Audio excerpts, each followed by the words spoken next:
Justin's, what was that, right? Who said, I said, yeah. Okay. Welcome everybody to the Blue Lake City Council meeting for Tuesday, January 14th, 2025. I'd like to welcome you all here. First of all, I'll call this meeting to order. And if we can go ahead and do the Pledge of Allegiance.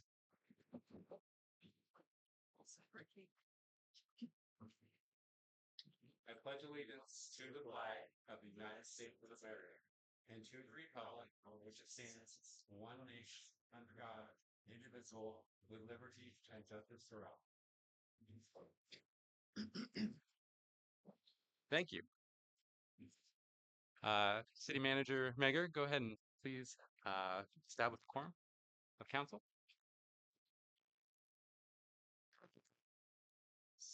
Mayor Sawatsky, Here. Mayor Pro Tem Scafani, here. Councilmember Fire, Councilmember Louis Lusso, or here, is it Lusso Louis? Luso. Louis. Oh, thank you. Lusso. I just know. Councilmember Napier. We have now established a quorum. Can we go ahead and approve the agenda, or does anyone want anything swapped around? Looks fine to me.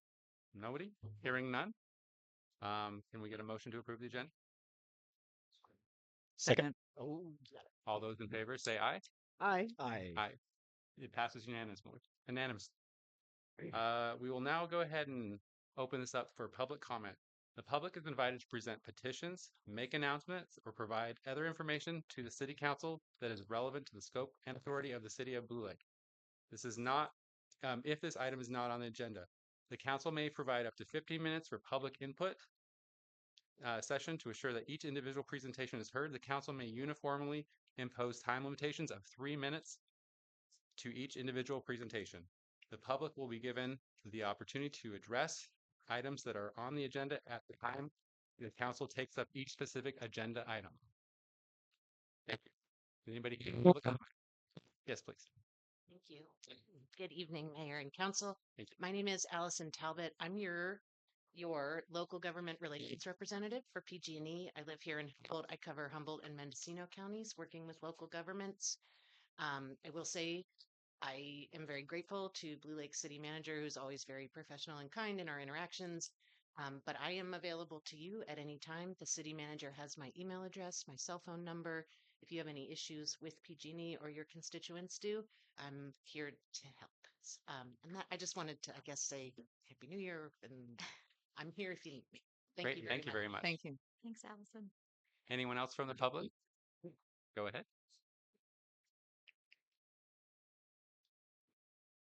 Marty Granger. I'm just worried about the creek, and I don't know. I don't see it on the agenda, but I know a lot of people are concerned about it. It has some problems, and I'd like to get it figured out so we don't have the flooding. Thank you very much.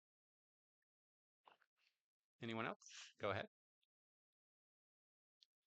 Karen McClure, I just like to say you all. It's so great to see all your smiling, happy faces. And thanks for doing the town hall meeting. I thought it was really wonderful to see everybody give their point of view and feel good about speaking. And you guys ran it so well. And Kat kept everyone polite and good. And then I want to talk about the illegal fireworks, which were just terrible over New Year's Eve. And so I don't want to let that go, but I understand that you guys have a lot of important business at this meeting. So if it could get on the agenda for the next meeting, that would be fantastic. Thank you. Thank you so much. Anyone else from the public? Yes, go ahead. Well, I was hoping to have a little bit more information for you. But my name is Karina, and I live on Broderick Lane, just down the road, just over the fence from Crash Hall and Perigo Park. So I'm the neighbor of the city. And I've been having some problems as a city's neighbor. And I have a list of issues that I would like to discuss with the city council at the next month's meeting. I realize this is not the place to go over that list, but I would like to get a copy of that list to everybody. Um, there are things that I haven't had good um, luck with communication with the city staff. And, and one of them is drainage, of course, and getting more information about what is happening and how residents can get more involved with that flooding that's occurred twice in 1 year. After I've lived there 28 years and it's never flooded um, like that before. Since the time that I've been here, and of course, my property totally flooded the first time and partially flooded this last time. So I'm particularly concerned about that and trying to get more communication between residents and the city as to what's happening and how we can participate in getting more resources to deal with the drainage failures that are happening now, accelerated. Um, that's just one pretty critical item, especially because my property's been directly impacted. Um, yeah, I'm not sure how to go about doing this. I've never had an item on as an agenda, for um, for discussing these things. Yeah, but as I say, I feel pretty stuck right now as far as the lines of communication and response. So I'm hoping the new city council will be a little more helpful. Ryan, just to confirm, we can not comment during this part. I mean, you can provide direction to staff to agendize it, direct staff to take action. Would it be helpful if I in the next couple of days I got sort of a itemized list and like concerns and impacts and got it to some city council members and then you could have it put on the agenda? Would that work? Yeah, I Okay. mean, that'd be fine. I think Okay. all the council's emails are posted on the website, so that might be an effective way of sending it to all the council members. Right. And then would that be my responsibility to get it on the agenda? Because it's pretty broad.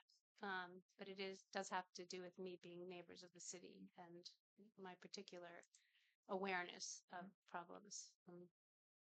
Yeah. Yeah, Is it on me or is that a city council can go ahead and get that up? a member of the council can take that up and Okay. request that it be placed on the agenda. Okay, great. Good. Yeah. We'd go through mayor, yeah. Yes, that's fine. Go ahead. It sounds like you were kind of stating two separate issues. One would be the issue of flooding and drainage, which includes your property. Yeah, that's one issue that overlaps with other issues that I've been dealing with. And Yeah. then the other issue is it sounded improvement for communication with staff that has been kind of Yeah, just for me, it's just trying to figure out how to have communication because my attempts have failed. Yeah. Yeah. Thank you very much for your You're input. welcome. Anyone else from the public? Seeing none, let's go ahead and check on Zoom. I think we have one person up on Zoom with their hand up. Julie?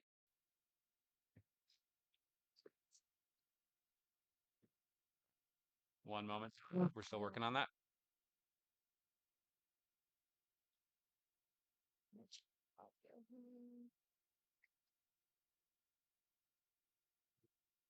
You know which one it is, Justin? Try system default maybe. It's going to be the HDMI one probably. Is that on HDMI? Oh, right. Are you muted? I think your speaker's muted. Right side. No, not me. I'm sorry. It looks like it.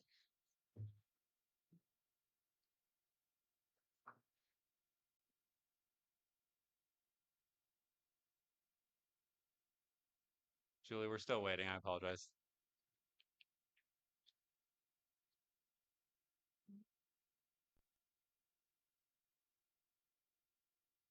Thing. Let's try it all over.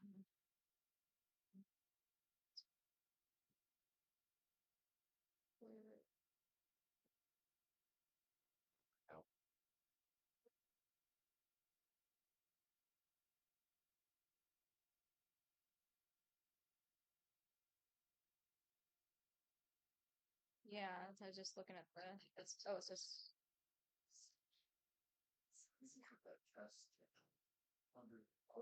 Oh, there goes. There you- Okay, I think we can hear you We now. can hear you now. I think it's going to this thing.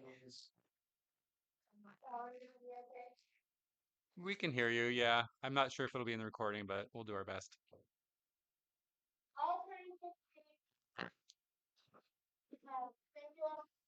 For playing with Zoom. I try and check in every public comment period in the beginning of the meeting just so that we know that's looking good.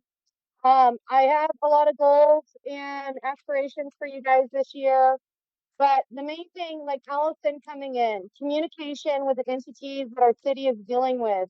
You're our council. You should have reign on discussing and communicating with a lot of entities within your Browns Act protocols. I really highly suggest that this council stay unbiased on topics and they stay educated on topics and willing to communicate with our community whenever they want to reach out to them, clarifying questions. The website from the city has all your contact information, making sure that everyone in their public is aware how to contact you, I think is number one. And I would like to progress with lots, not lots, but we used to have 2 meetings a month. And I'd like to perhaps see us in the time that you guys are transitioning, going back to 2 meetings a month, if it's up to you guys with that decision, but I feel like it'd be more productive for us. We would have more discussion on items. We would open it up to more public participation. And perhaps it could be a short-term thing. You will be the ones to decide if that's warranted. But me as a public participant for a long time, I would support having 2 meetings a month as they're warranted. Thank you. Julie. Anyone else on Zoom? Seeing none. We'll go ahead and bring it back to council and start item number 5. And that is City Council training on role responsibilities and regulatory processes, including the Brown Act and Rosenberg's Rule of Order. And this is a presentation discussion item. And we'll be having presentations from City Manager Megger and Ryan Potts, our city attorney. Yeah, thank you. I've got copies of the presentation that if you don't mind passing down. I've got a few extras here. Yeah, but two. But you guys want?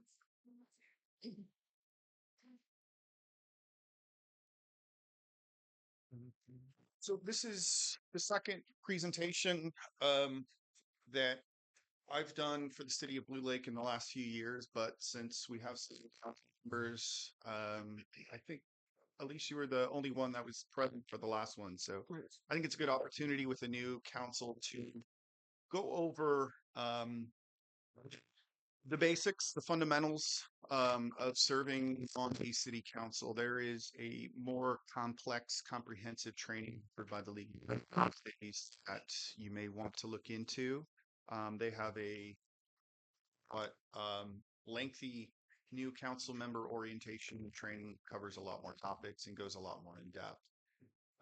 The topic we'll cover tonight is what form of government we have, how it works, what your role is, what staff's role is, the Brown Act basics, the California Public Records Act, which I think are the 3 things that are often not intuitive, sometimes not very efficient, but nevertheless the law. And so I think it's helpful to go through those. It's not intended as a comprehensive review. If things come up that you're concerned about, you're always able to contact the city manager, and we can get legal review on those types of things for case by case situational things. But for the most part, this should cover the broad strokes. We'll start with the form of government, and Blake has long since adopted what's called the council manager form of government. It's what most medium to small cities do. It is in comparison to what's called the strong mayor form of government, which is an elected mayor who serves as the chief executive of the city. And then there's a separate council. Here we have a council that appoints a chief executive and serves at the pleasure of the council. And so the city manager form of government, again, the council's main role in that type of government is to set policy direction through collective action in public meetings.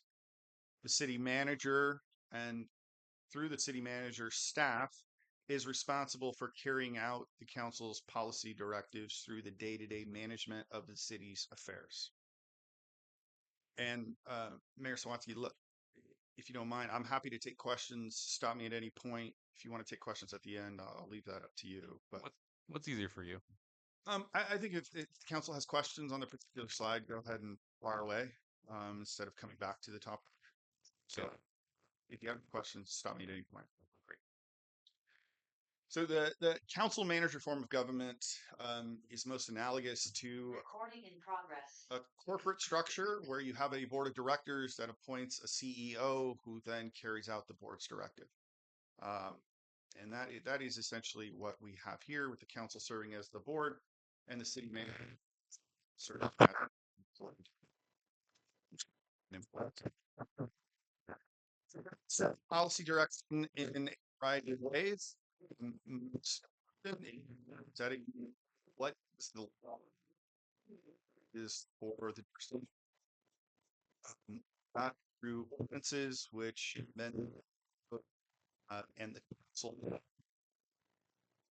decision-making authority. So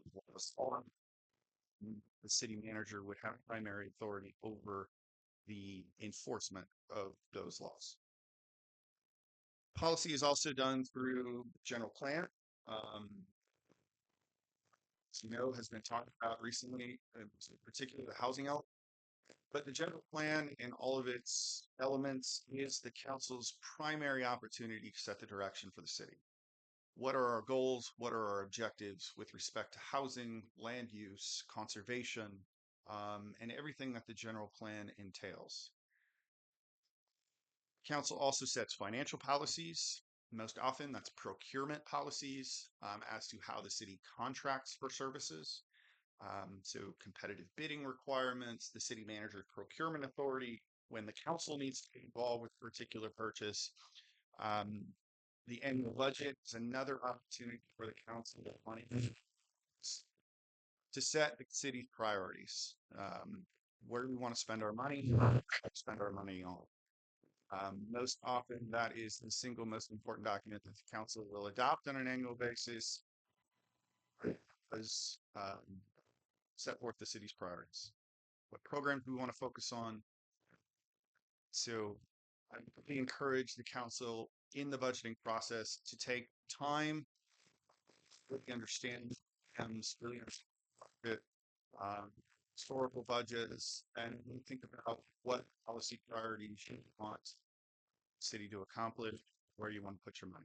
There's limited resources, and so how that is your jobs. Capital plan, another. City has some expensive assets, essential assets for the treatment of sewage, streets, roads. And the council really should take an active role in setting forth a capital improvement plan that sets and we want to invest critical infrastructure on how. The council has a policy manual that up. So I think that's for this new council this year, which change it. Makes sense to how you want to operate as a council. Interactions with staff are to be done. Agendas. There's a whole host of things in there that you can take a look at to transform your policy manual as to how you conduct business. Program directives.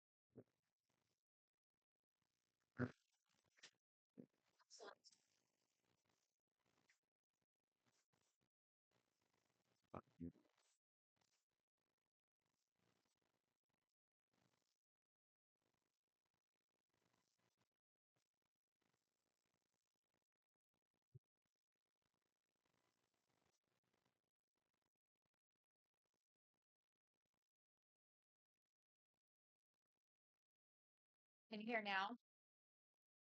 Yep, yeah, perfect. And Julie said she could hear me. Okay, so these are the primary ways in which the council speaks. Again, it's through collective action as to these particular items in open like meeting. It's where you really get your opportunity to speak what your vision is, what your goals are, and the expectation is that the whatever policy direction the council sets, the city manager and staff is tasked with implementing those policy directives to the best of their ability in a way that promotes efficiency and economy for the city. Ryan, I'm going to interrupt you real fast. Does anyone have any questions so far? Continue. Thank you. Oh, go ahead. What would that look like in changes of general plan? So, or that's what the city.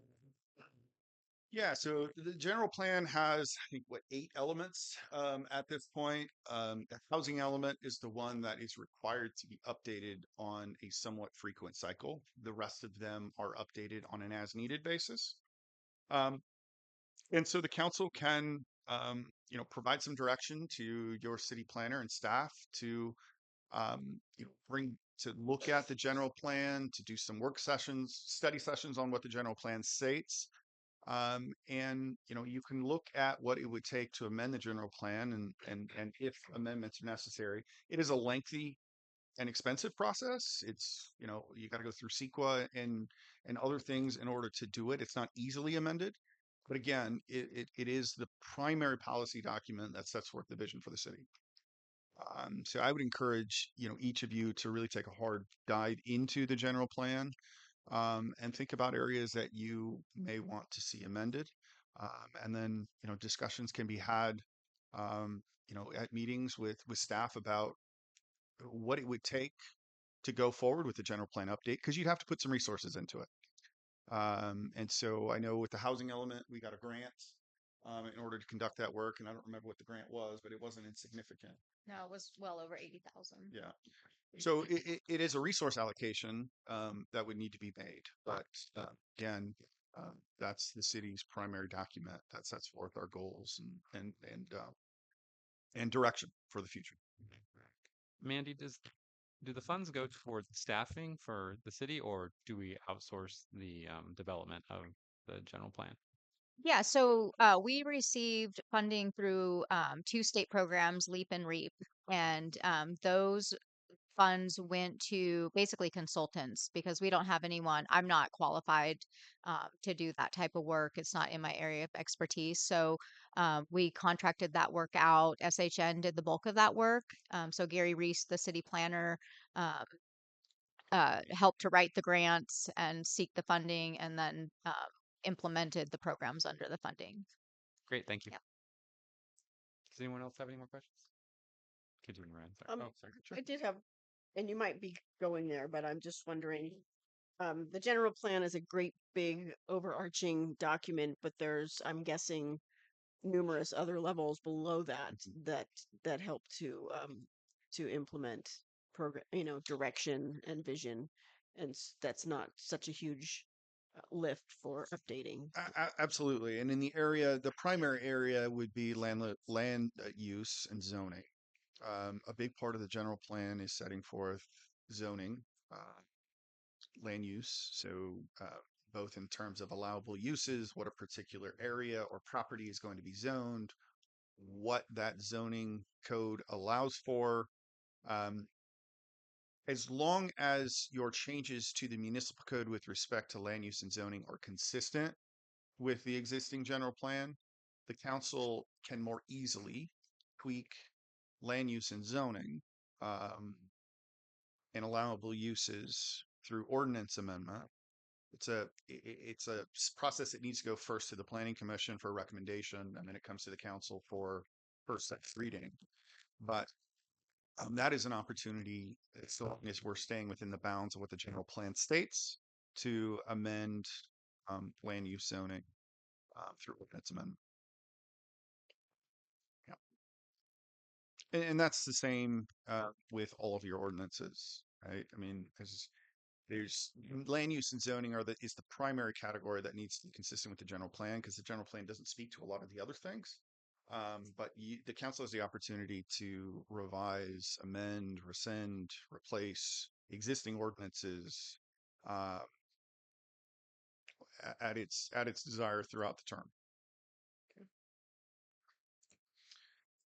So the city manager is, again, the chief executive of the city, serves at the pleasure of the council, and is responsible for carrying out the council's policy direction through the day-to-day management of city functions and supervising city departments and department heads.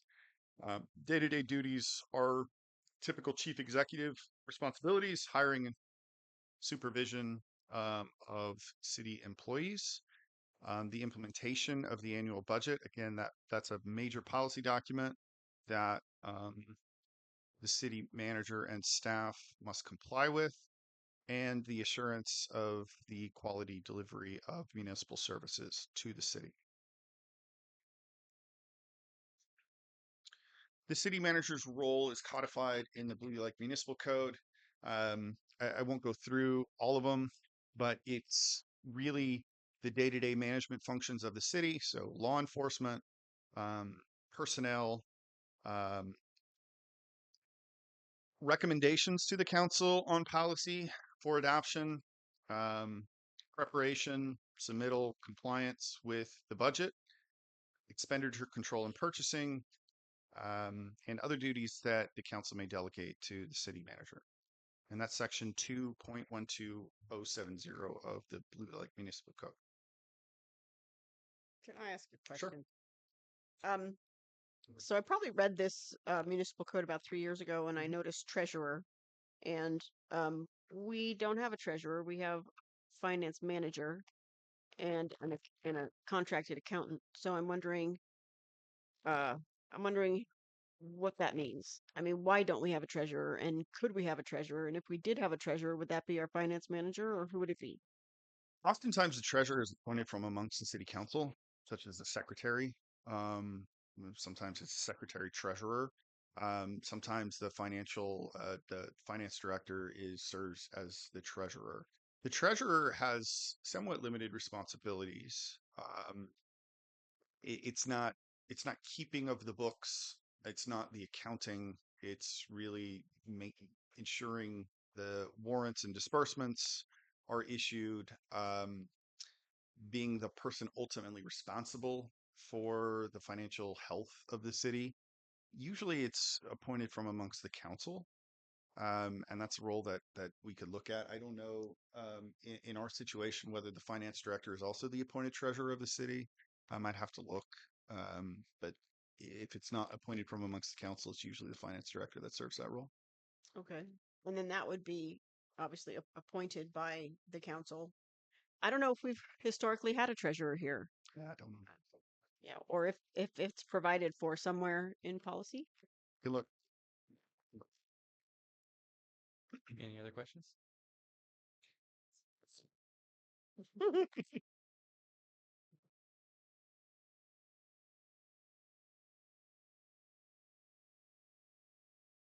You can see that similarly with the city clerk, you'll have the policy and protocol manual that you provide. There's no mention of city clerk. You have had a city clerk.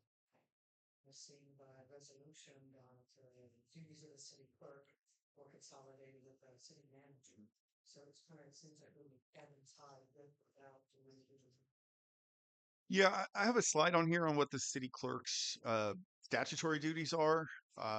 They're somewhat limited in nature, but we have, as a matter of necessity, either combine the city clerk position with an admin employee in the office, or in the absence of that, appointed Mandy to serve both as city manager, city clerk. It's a difficult position to recruit for, especially if you're not offering a full-time city clerk position. I don't know if our city needs a full-time city clerk because we do have admin staff. I mean, it works well when an admin also takes on that role and responsibility because it's not an additional position. But that is a position appointed by the council. So you'll need to provide some direction as to how you want your city clerk to function.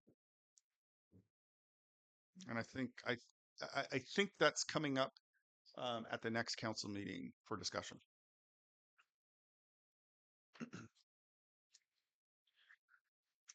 Any other questions? Go ahead, Ryan. Sure. And so this slide really kind of summarizes the role of the council, the role of the city manager, and the gray area in between. And we have some slides after this that kind of touch on those gray areas.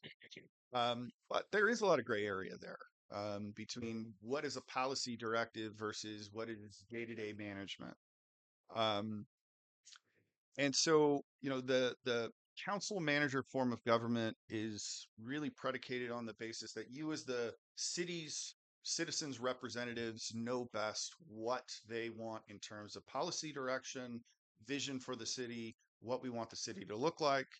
And you take that and apply it in a collective manner to set the policy, and then task your staff with implementing that policy in a way that's consistent, economical, and efficient. Um,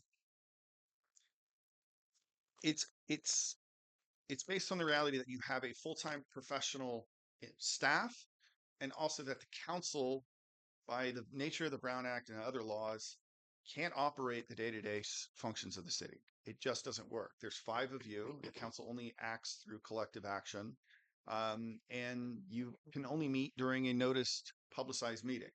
So by its very nature, the operation of the day-to-day management needs to be delegated to employed professional staff who can then carry out that direction. And so, it's a little different than the strong mayor form of government, where you have an elected who is the chief executive. In this case, you appoint a chief executive and expect that your desires will be carried out.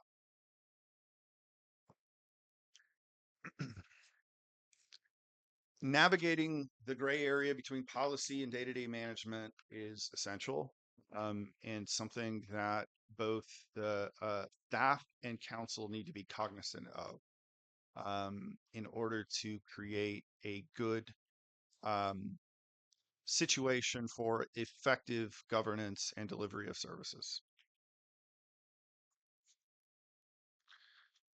So if you attend the League of California's, the League of California Cities Council training, they will cover this in depth, and their recommendations to council members for navigating the gray area between the council's role and the city manager's role are up on the screen.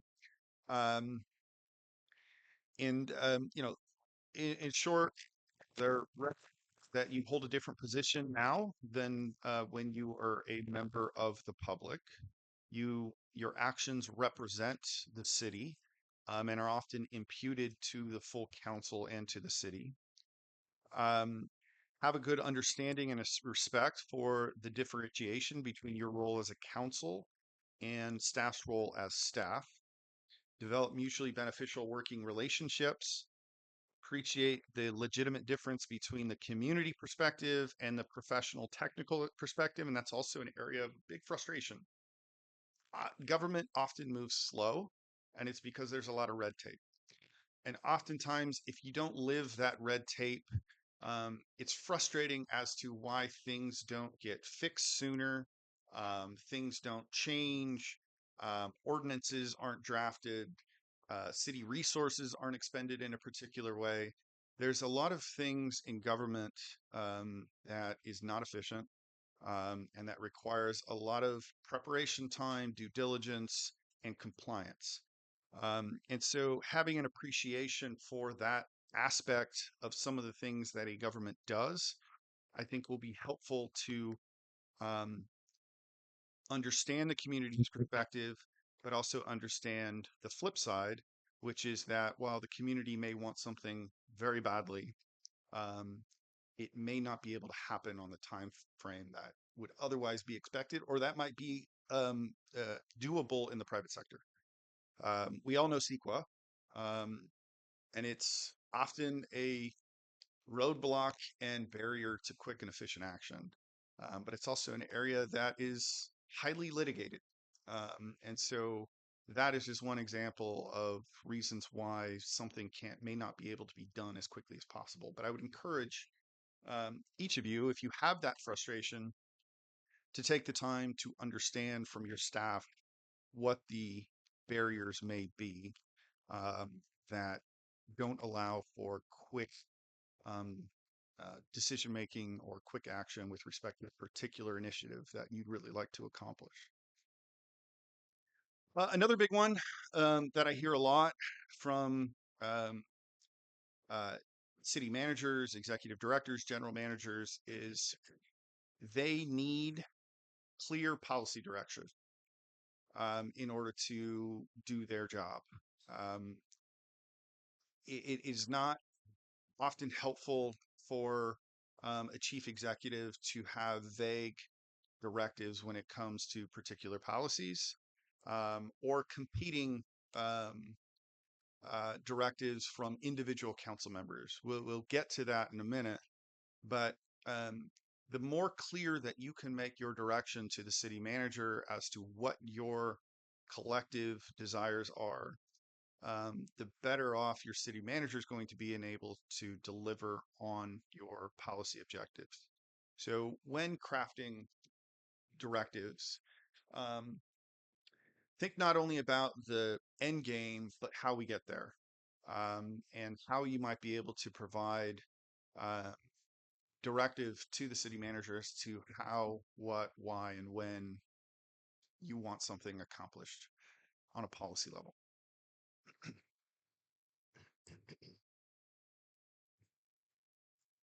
And right, and you said we'll come up to that in the future. will. Okay, great. Yeah, we will. Anybody else have any questions on those? Leonard? Thank you. So a few more, I can go through this quickly. Be sensitive and expect, and oftentimes that city managers will tell you what you don't want to hear.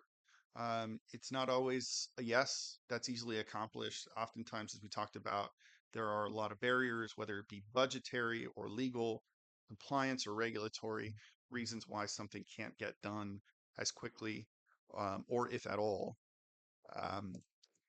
Take your role to evaluate your city manager's performance seriously and do it constructively.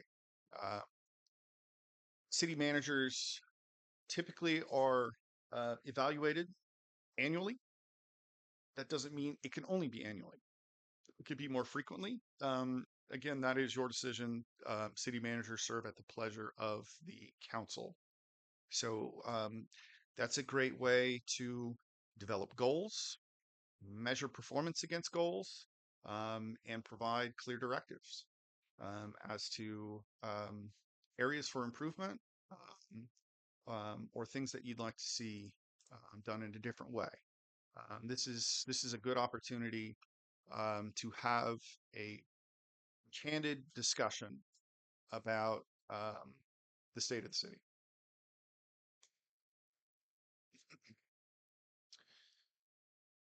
Tolerance for imperfection.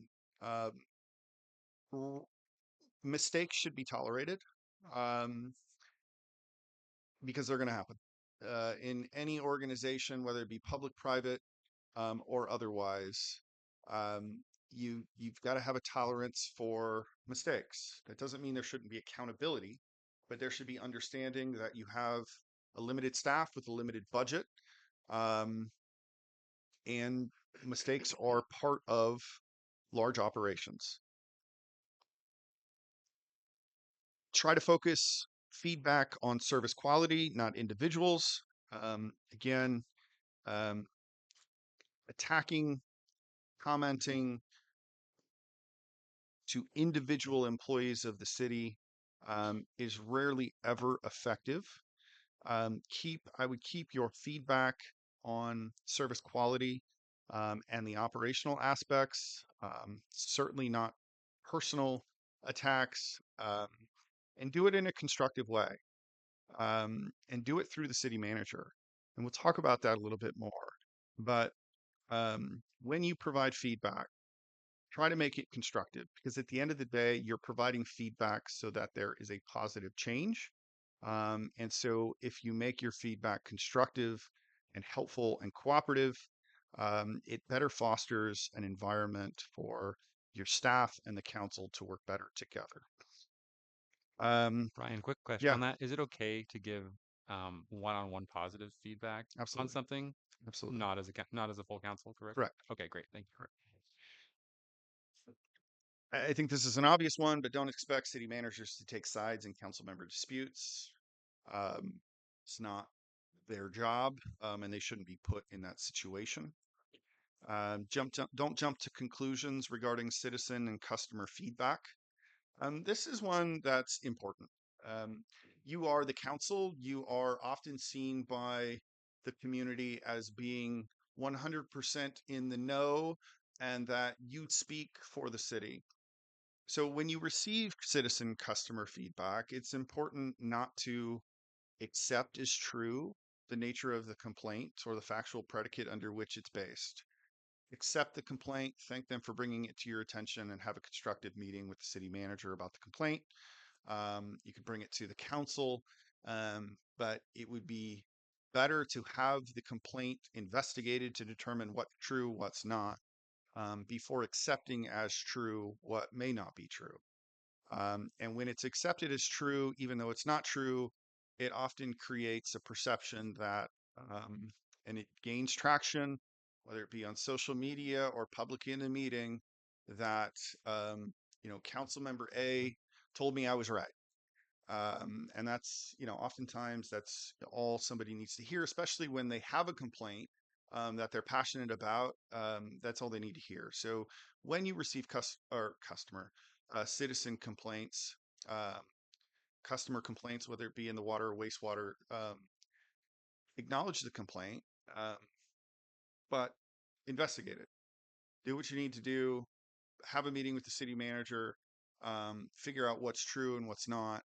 Um, and then we can respond appropriately to the person who brought the complaint, thanking them for their complaint, telling them it's being investigated, or if it has been investigated, that X, Y, and Z were found and we'll correct it, or that this wasn't true and this is why.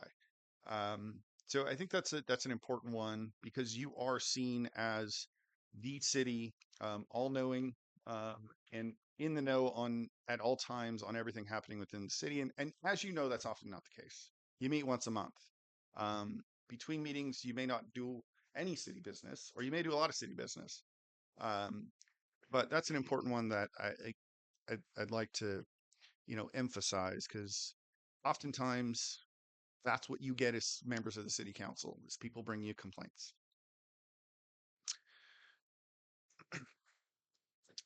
So develop a clear understanding with the city manager of the type and frequency of communication you prefer. Um, there is no restriction in your communicating with the city manager in a one-on-one basis. You can do it as frequently or as infrequently as you'd like. Have respect for staff's limited time and that they're running a city on a limited staff and limited budget, so they may not be immediately responsive to questions, concerns, requests for information. Um, but you should feel free to communicate with the city manager of things that are on your mind with respect to the city. Quick question Yeah. from Andy. What's the time expectation that somebody should be able to meet with you? Like 3 days, 2 days, a week? Oh, to meet with me? Yeah. Oh, my schedule is really flexible. I mean, I'm fine if, someone wants to give me a call and, and drop by. I'm I I'll let you know if I am going to be out of the office or at a meeting or whatever, but I'm totally fine if someone wants to call and we can figure out a time. But yeah, you don't have to give me like multiple day notices or anything like that. Great. So, Thank you. yeah. Anybody else have any other questions before we go back to Ryan? Great. Next one is a um, important one. Understand and respect that managers can't always do what you want them to do. Um, and it goes with the next bullet point, which is avoid giving individual direction to the city manager. The city manager takes directive from the council when the council acts with a collective voice, 3 votes or more. Individual council members have no right or authority to direct the city manager or any member of the city staff to do anything. And so if there's something that you'd like the city manager to do, or you'd like staff to do, um, you should bring it to the council. Get through motion practice, get it on calendar, get it on an agenda, and talk about it. Some things, some directives aren't appropriate because of the delegation of duties between the city manager and the council. So you couldn't provide directive to the city manager to suspend, a city employee, terminate a city employee, uh, you know, adjust a water bill, adjust a sewer bill. That is day-to-day operational. But if it's policy directives or its deficiencies in carrying out policy directives, that's something that you should bring to council and try to get collective action in order to provide appropriate direction to your city manager. But you're putting your city manager in a difficult spot by directing your city manager individually to do something, because you're either forcing your city manager to say, I'm sorry, I can't do that. You're forcing your city manager to do it, or you're creating a tense relationship between you and the city manager, and that's usually not effective in trying to carry out your vision, your goals, for the council. So, understanding that, respecting that, is very important. And if the city manager responds, I'm sorry, I can't do that, unless the full council authorizes it, that's a perfectly appropriate response. This is just, I won't read it, but this is just a note that the internal relationship between the city manager and the city council is codified in our municipal code at section 212080. And again, it just emphasizes that the city manager shall take orders and instructions from the city council only when sitting in a duly convened meeting of the city council, and no individual council shall give any order or instructions to the city manager. It's not just the best practice, it's actually something that is codified in our municipal code. Ryan, quick question Sure. for you. So hypothetically, one councilmember A says, I'd like you to go ahead and look into possibly doing this. And the city manager does it, but then another city council member comes forward and says, I'd like you to do this, and they say no. Is there any kind of an issue with that, or what kind of issue? How would that be resolved? Sure. No, I mean, issues can arise from, selective acceptance of direction from individual council members. So, I would counsel the city manager to respond the same way, which is either that's consistent with something we're already doing. So thank you for bringing that to my attention. Or if you'd like me to do that, we can put that on a future agenda item and we can get council authorization. Yeah.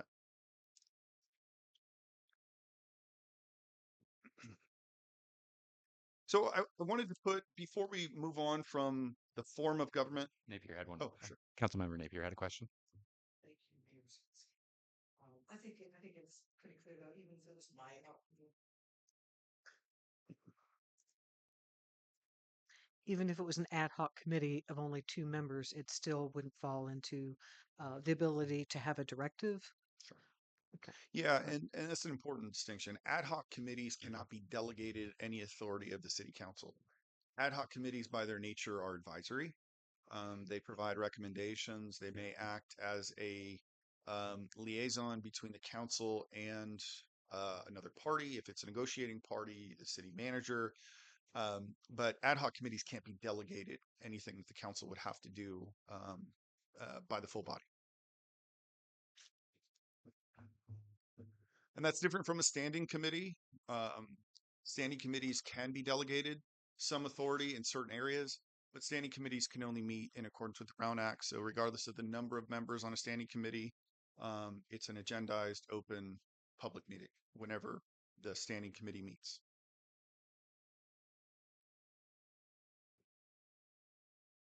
So I just wanted, I know this is pertinent to our current situation. So I just wanted to run through the city clerk statutory duties.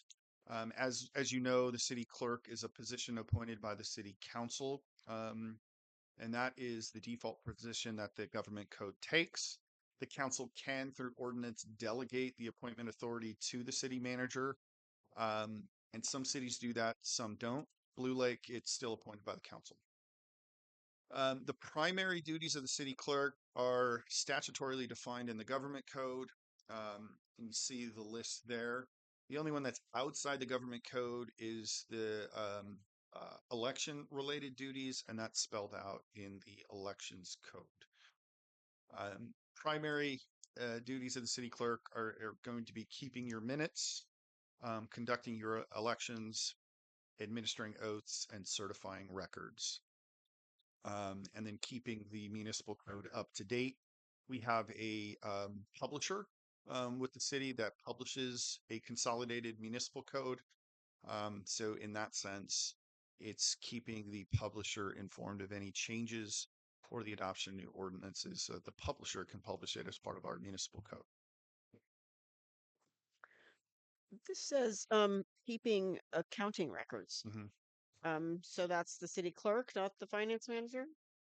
It's keeping accounting records that are prepared by the finance director. The city clerk doesn't prepare them, but the city clerk acts as custodian for those records.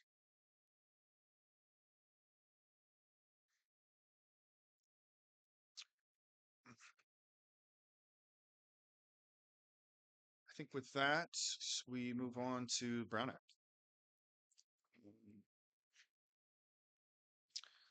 So again, this is the Brown Act has a lot of nuances to it. I've tried to distill it down to its essence for purposes of this presentation, to let you know the things that I think you should know with respect to your own conduct, to ensure that individually you stay within the bounds of the Brown Act.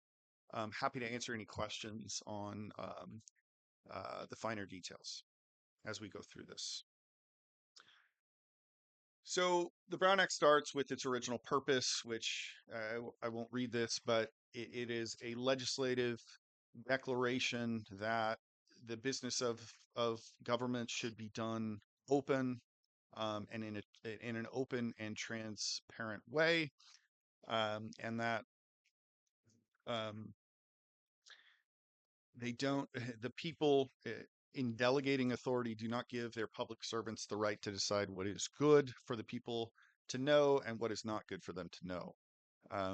The public is entitled to participate, to be informed, and to participate in the running of their government. In 2004, this was further bolstered by a constitutional amendment to enshrine it within the California Constitution, some of the principles in the Brown Act concerning the right of information, and the way in which public officials conduct business. General principles, I think we all know these, but meetings are open to the public, who not only can attend, but can participate. Actions and deliberations must be taken openly. Anyone can attend, and only matters on the agenda can be discussed. Those are general principles. There are exceptions to all of those general principles that we will cover as we move through this. The definition of meeting and deliberation are two statutory definitions that I think are helpful to see on paper, because they are broad. And a meeting is defined as any congregation of a majority of the members of the legislative body at the same time and location, in which they hear, discuss, deliberate, or take action on any item that is within the subject matter jurisdiction of the legislative body. It's a very broad definition. Three of you cannot be together to hear or discuss matters pertaining to the city unless it's in compliance with the Brown Act. And that becomes even more important when we talk about serial meetings a few slides down, which is when you're not physically present, but you're communicating through email, phone, text, whatever it may be. Deliberation includes collective decision-making and collective acquisition and exchange of facts preliminary to the ultimate decision. I include deliberation because it's not just your discussion amongst each other. It's actions that you may take in preparation for attending the meeting that helps to inform how you're going to vote. That doesn't mean you can't do that. It just means you can't do it together or through series of emails or asking your colleagues what they think about X, Y, and Z, or how they plan to vote on X, Y, and Z to better help you decide how you'd like to vote. Deliberation includes the process from your due diligence to your decision. And so you can certainly deliberate on your own, do your own due diligence, but when you involve your colleagues in trying to form your opinions outside of a public meeting, we may run into some unintentional but real Brown Act issues.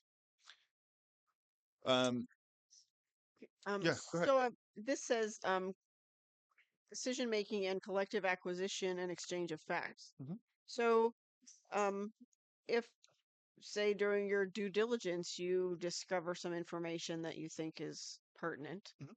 and you want all the council to have benefit of that information, what's the best way to deal with that? Disperse it at the public meeting. Okay. And it may sound ticky-tack or technical, but the California Attorney General has actually issued opinions on this point where they go so far as to say if you share something you believe is pertinent, you're signifying to the rest of your colleagues that you believe it to be pertinent. And so they may take special attention to it. And that is part of the collective acquisition and exchange of facts preliminary to the ultimate decision. I think it's somewhat counterintuitive and may not be efficient, but the AG is the one that interprets the Brown Act, and they've issued actually guidance on that. So you're saying that even if you bring it to an open meeting, you're still indicating your preference? No, you can bring it to an open meeting because at Okay. the meeting, you're going to state your preference explicitly. Okay. I'm saying before the meeting, you can't email it to all your colleagues and Right. say, hey, take a look at this. Okay. Gotcha. Yeah. You can send it to the city manager. If you think it's pertinent to the discussion for either, printing out and making sure copies are available for your colleagues or to help the city manager in preparing a staff report or doing the staff work that's necessary on the decision. You can always share it one way, but to send it to your colleagues would be a serial meeting. Right. Yeah. Thank you. Sure. Ryan, quick question. Sure. So hypothetically, I had something that was very pressing and I needed to talk to the city council about it. Mhm. Would it be okay to contact the city council members and ask if they'd be able to make it to the meeting, or would I need to go through city staff to have the city staff reach out and contact the city council members, Yeah. even if I didn't disclose what the item was about, Sure. just to see if they were available? So you can contact each of your colleagues for the purposes of determining whether or not their schedule will allow for a meeting. But you're right. Going beyond that to answer any questions as to what the meeting is about, which are going to be the natural questions that probably get asked next, it would be something that you couldn't go into. Usually that's a function of the city clerk. Once a special meeting has been called, either by you or by 3 members of the city council, getting a quorum together is something that usually is best delegated to staff. Next question. How would 3 members of the city council Yeah, great call question. a meeting without, Yeah, would they, at the like, prior meeting. okay, Yep. thank you. Yeah, so if there was some discussion about whether we should have a city special meeting or not, there need to be, I move that we have a special meeting on so and so, and they need to get 2 votes. Yeah. You can call a special meeting outside of a regular meeting because you can call a special meeting unilaterally. The city manager can call a special meeting unilaterally, but other than that, it's one of your special powers. Sure. That last bullet point is the obvious, but It's not a meeting if it's not a quorum. Quorum being, in our case, a majority of the members of the city council. So a few types of meetings, all but the last one are actually discussed and listed in the Brown Act. But a regular meeting is your meeting that occurs at the date and time set by resolution or ordinance. Currently, that's the fourth Tuesday of the month. If you want to change that to increase the number of regular meetings, you would need to do it by an amendment to your municipal code. Regular meetings require 72-hour posting for the agenda. And there are some things that cannot happen outside of a regular meeting, such as the adoption of certain ordinances can only happen at a regular meeting as opposed to a special meeting. Special meetings are what we're having tonight, which is any meeting other than your regular meeting. And under the Brown Act, that requires 24 hours notice in terms of posting of the agenda. It also requires notice to media outlets, and it requires notice to those that have registered for Brown Act noticing with the legislative or with the city. Emergency meetings are rare, but are permitted.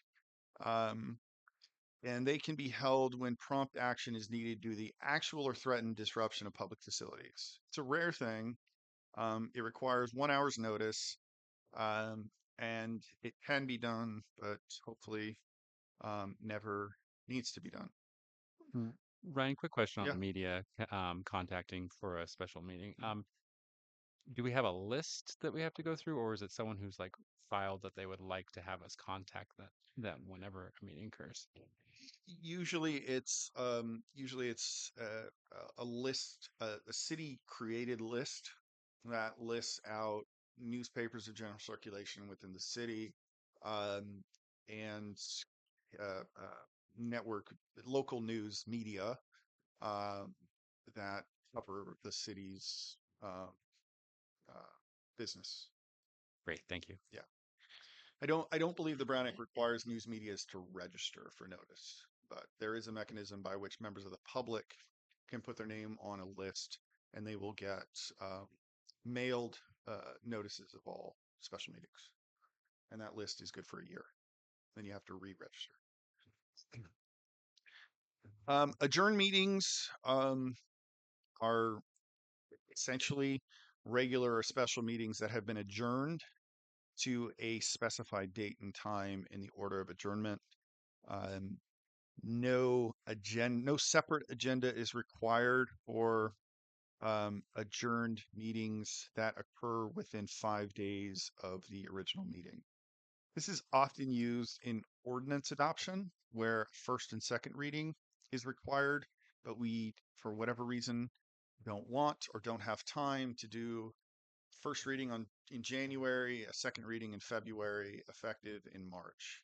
You can do a first reading, adjourn that regular meeting, reconstitute the regular meeting, conduct a second reading, and adopt it on a somewhat quicker basis. You can also, if you don't finish your business and you want to pick it up tomorrow, you can adjourn and reconvene without having to satisfy the 72-hour agenda posting rule. In that case, and we've had this come up before, but the city clerk prepares a notice of adjournment. It's posted on the public bulletins and on the website, and it tells the public that the regular meeting or special meeting will be picked up at a date and time specified.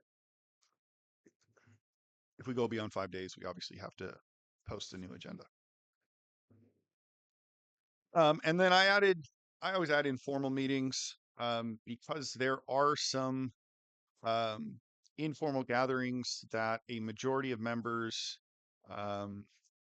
of the council can attend, and we'll go through some ceremonial and other things and what that takes. But the 3 of you, 4 of you, 5 of you can go to a ceremonial event within the city.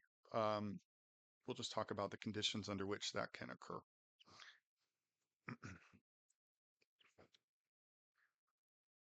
Teleconferencing.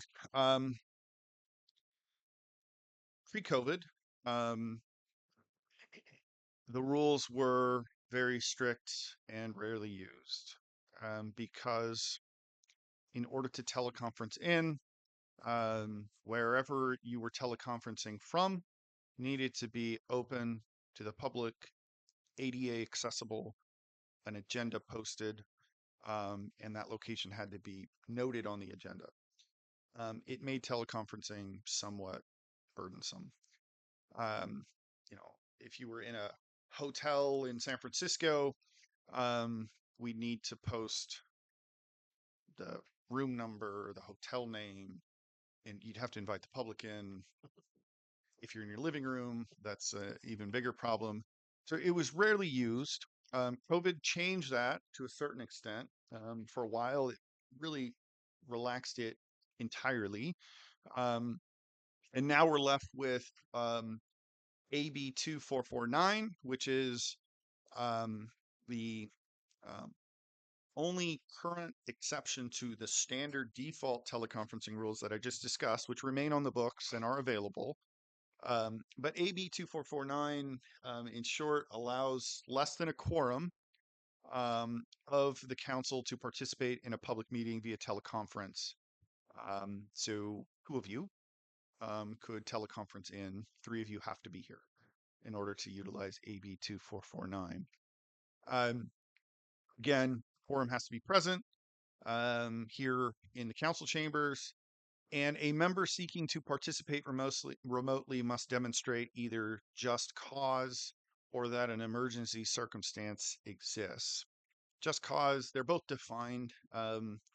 Just cause, is just that. It has to be an actual cause, like traveling for city-related business, and you can't be here. Childcare needs, family illness.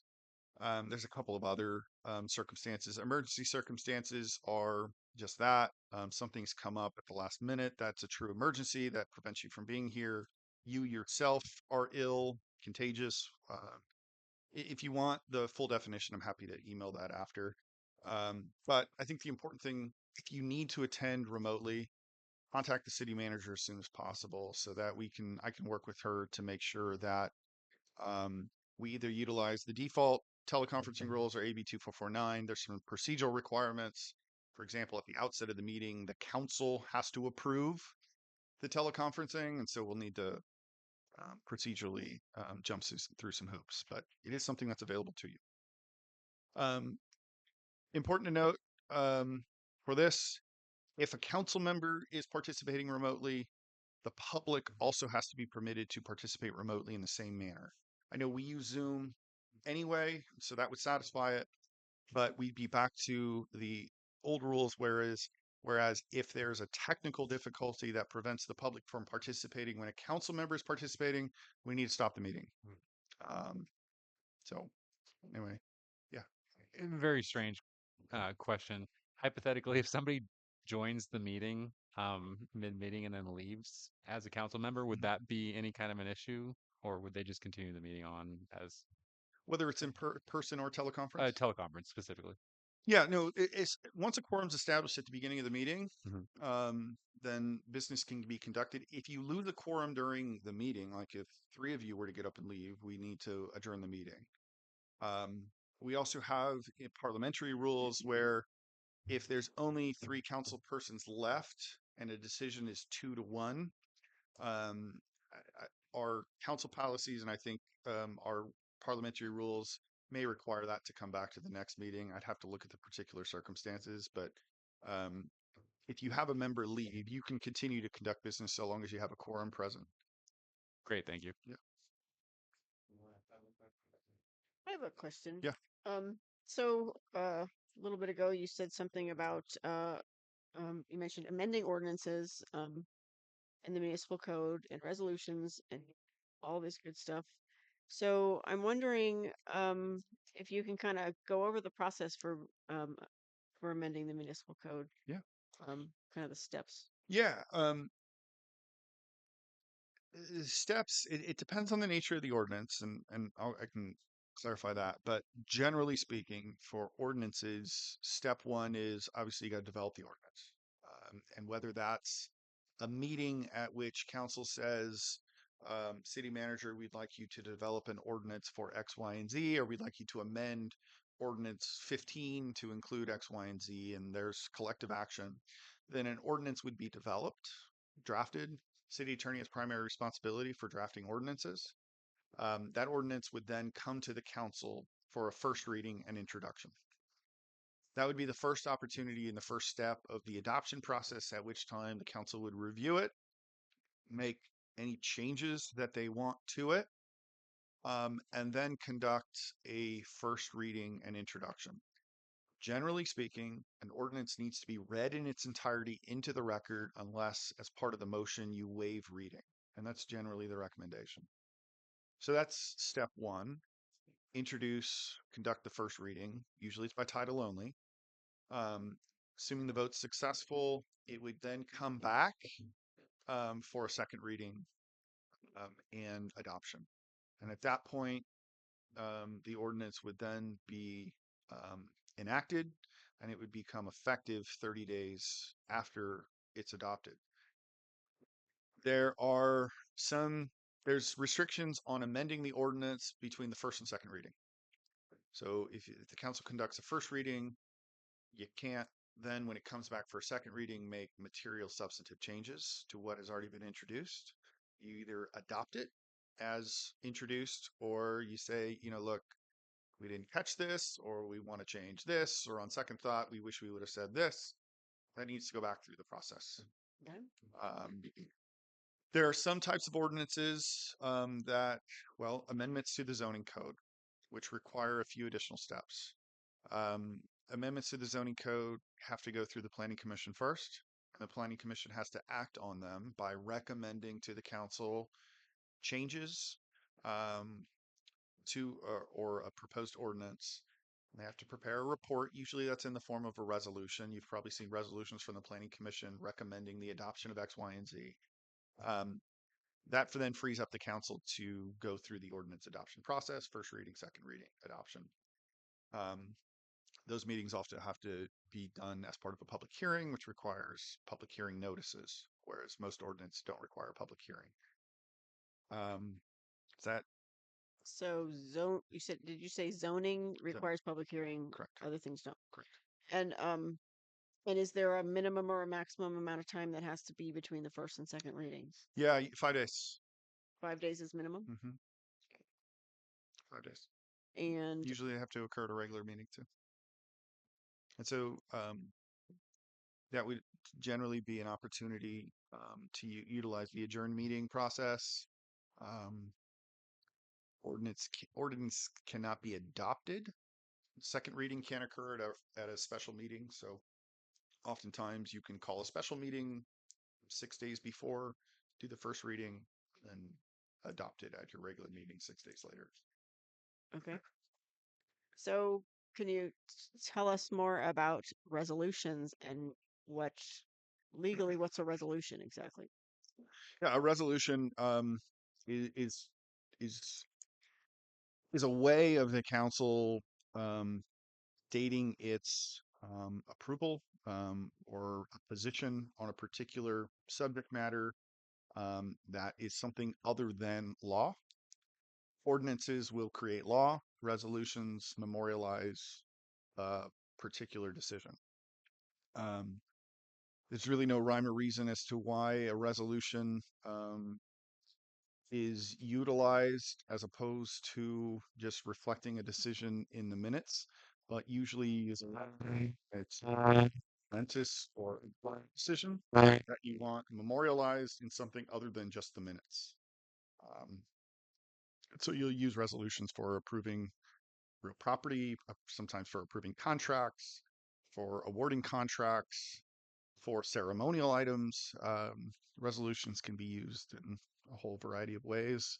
They just don't have the effect of law. Okay. We had a question from Councilmember Louis Lusso. Hi, this is going backwards just a little bit, just for clarification for myself for deliberation. Mhm. Let's say I reached out to Chris and said, "Hey, Chris, I am really needing some great resources on XYZ. I think it might be coming up at some meeting in the future. It's not Mhm. but I'm just curious about like what resources do you look at? Mhm. Would that be That's fine. deliberation? That's Again, okay. we're not involving three or more.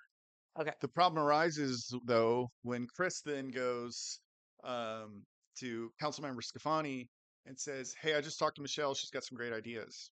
Gotcha. Then we've involved three, Okay. and Just so wanted to yeah, make sure yeah. we're clear on As that. long as it ends there, then that's fine. I think I've been a little, really, really worried, and Sure. we haven't spoken at all. Sure.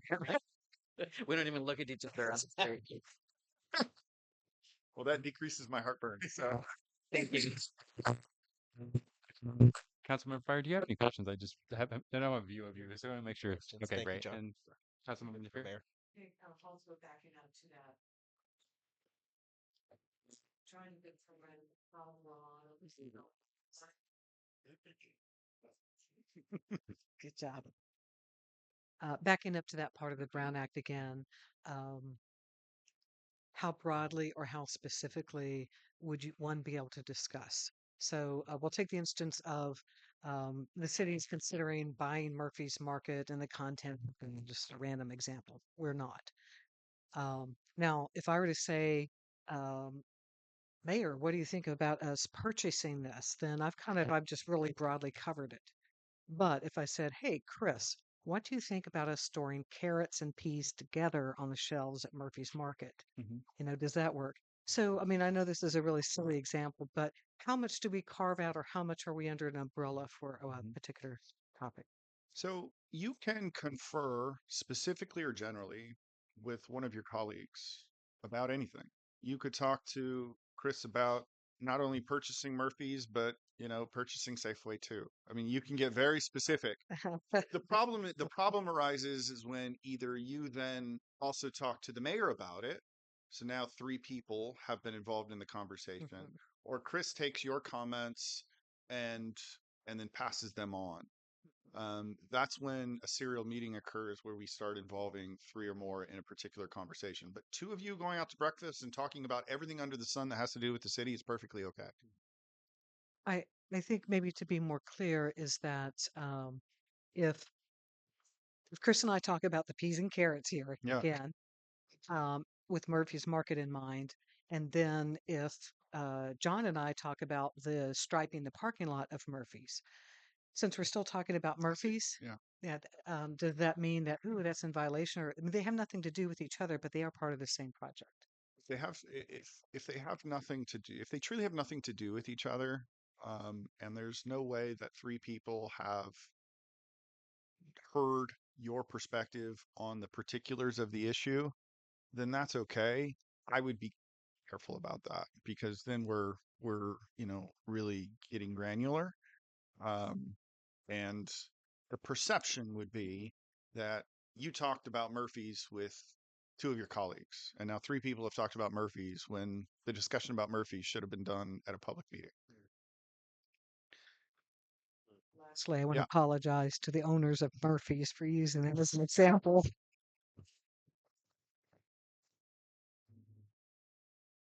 Thank you. Continue on, Ryan.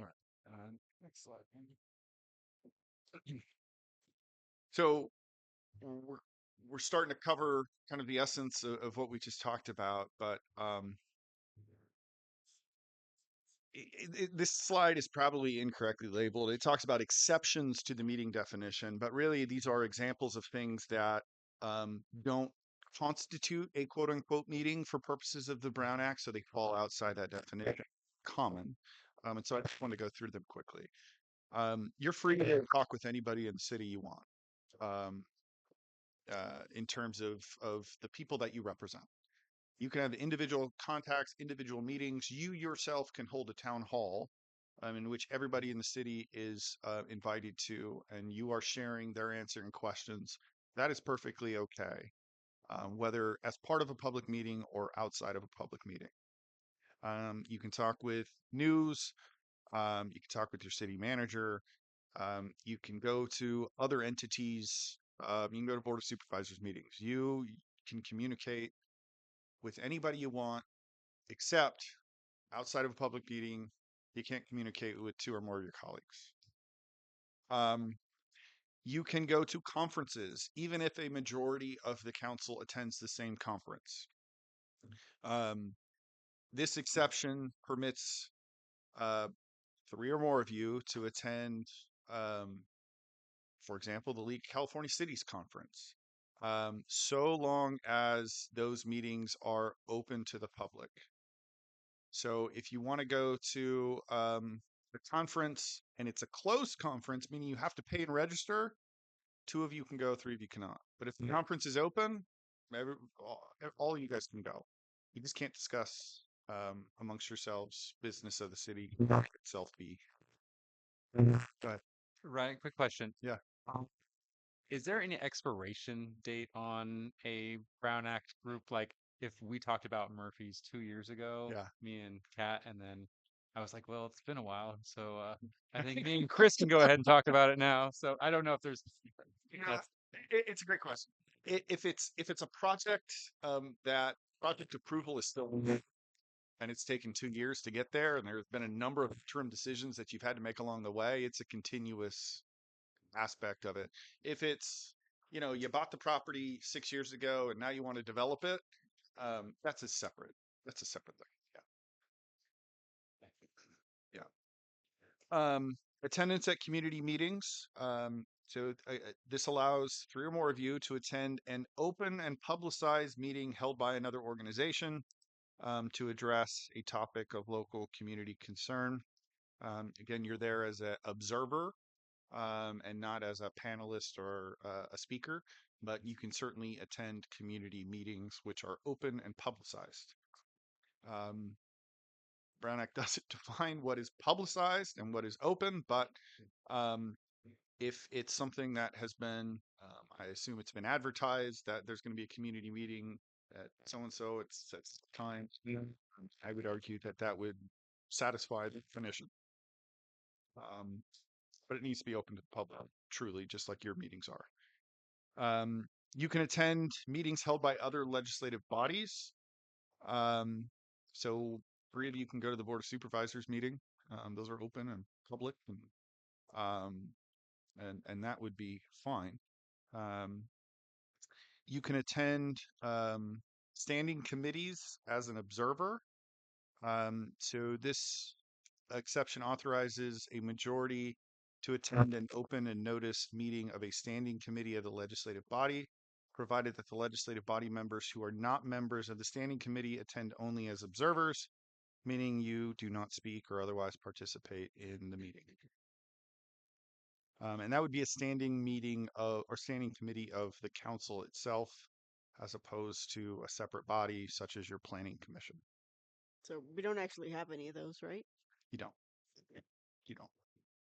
So question, Yeah. we had a town hall on Saturday Mhm. that was for the purpose of looking at the housing element, and four of us went, Uh-huh. and I think we all spoke, Mhm. or asked questions or both. Yeah. So what was that?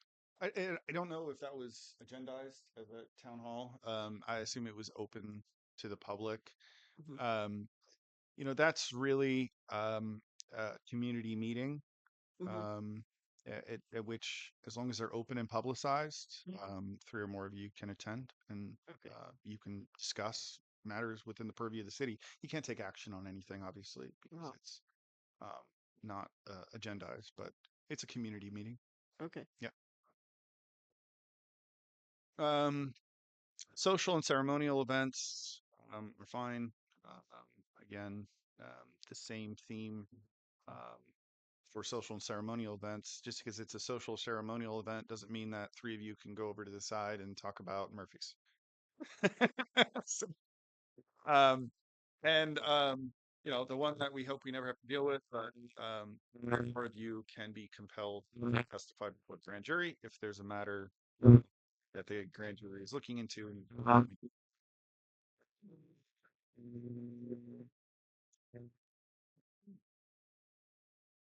Serial meetings. So we've talked about this a little bit so far.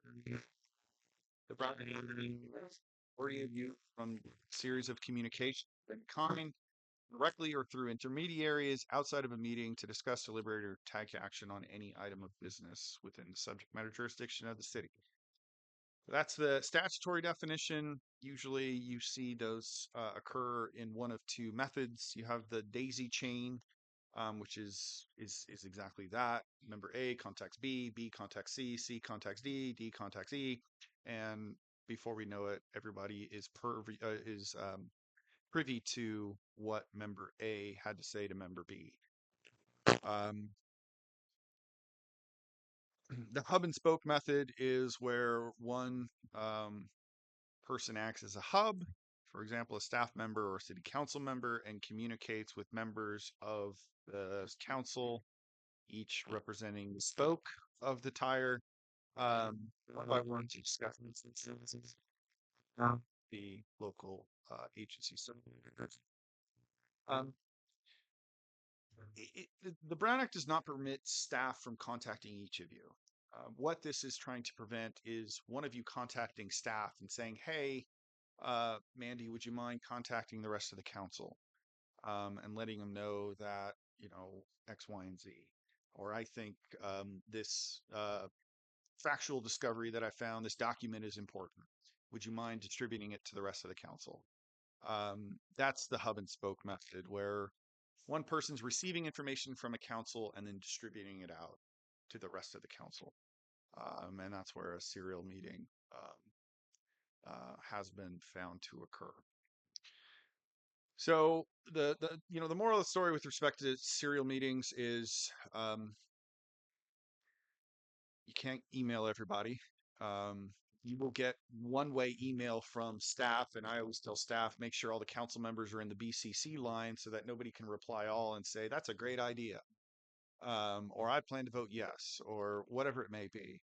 Because as soon as you reply all and everybody else sees it, it's a technical Brown Act violation. So obviously, you know, it's not the end of the world, but we want to avoid that if possible. I'll stop there because there's usually questions on this. Quick question. Did you say if I sent something to city manager and said, can you give this to the other council members? She can or she cannot do Cannot. it? Great, thank you.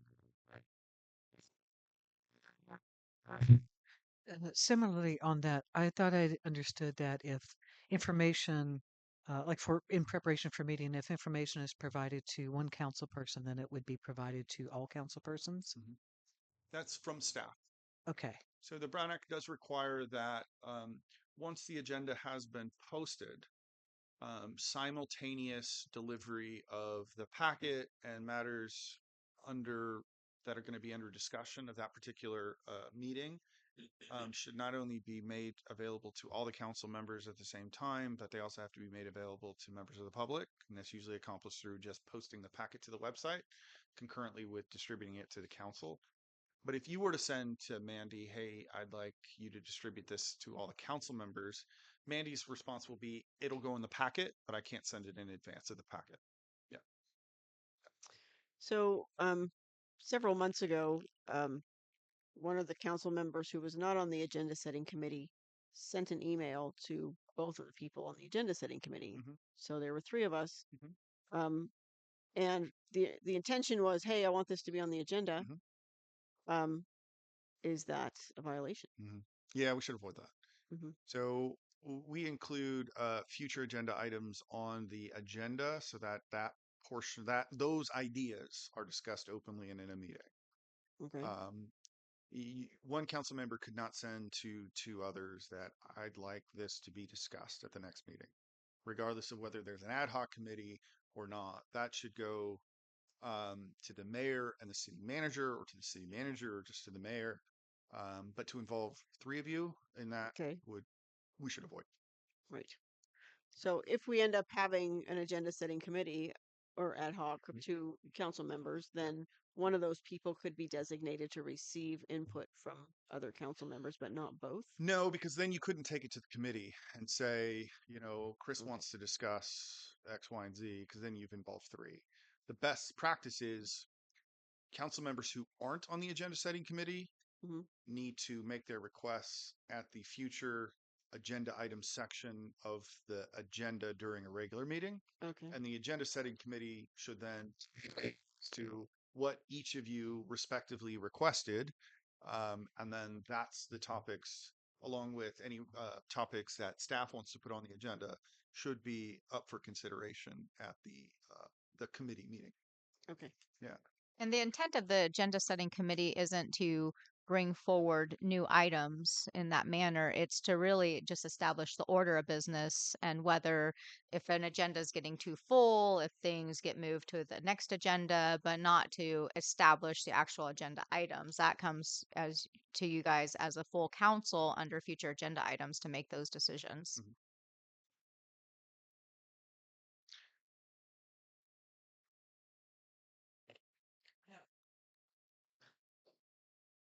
I have a question about that. Again, it's on. Yeah.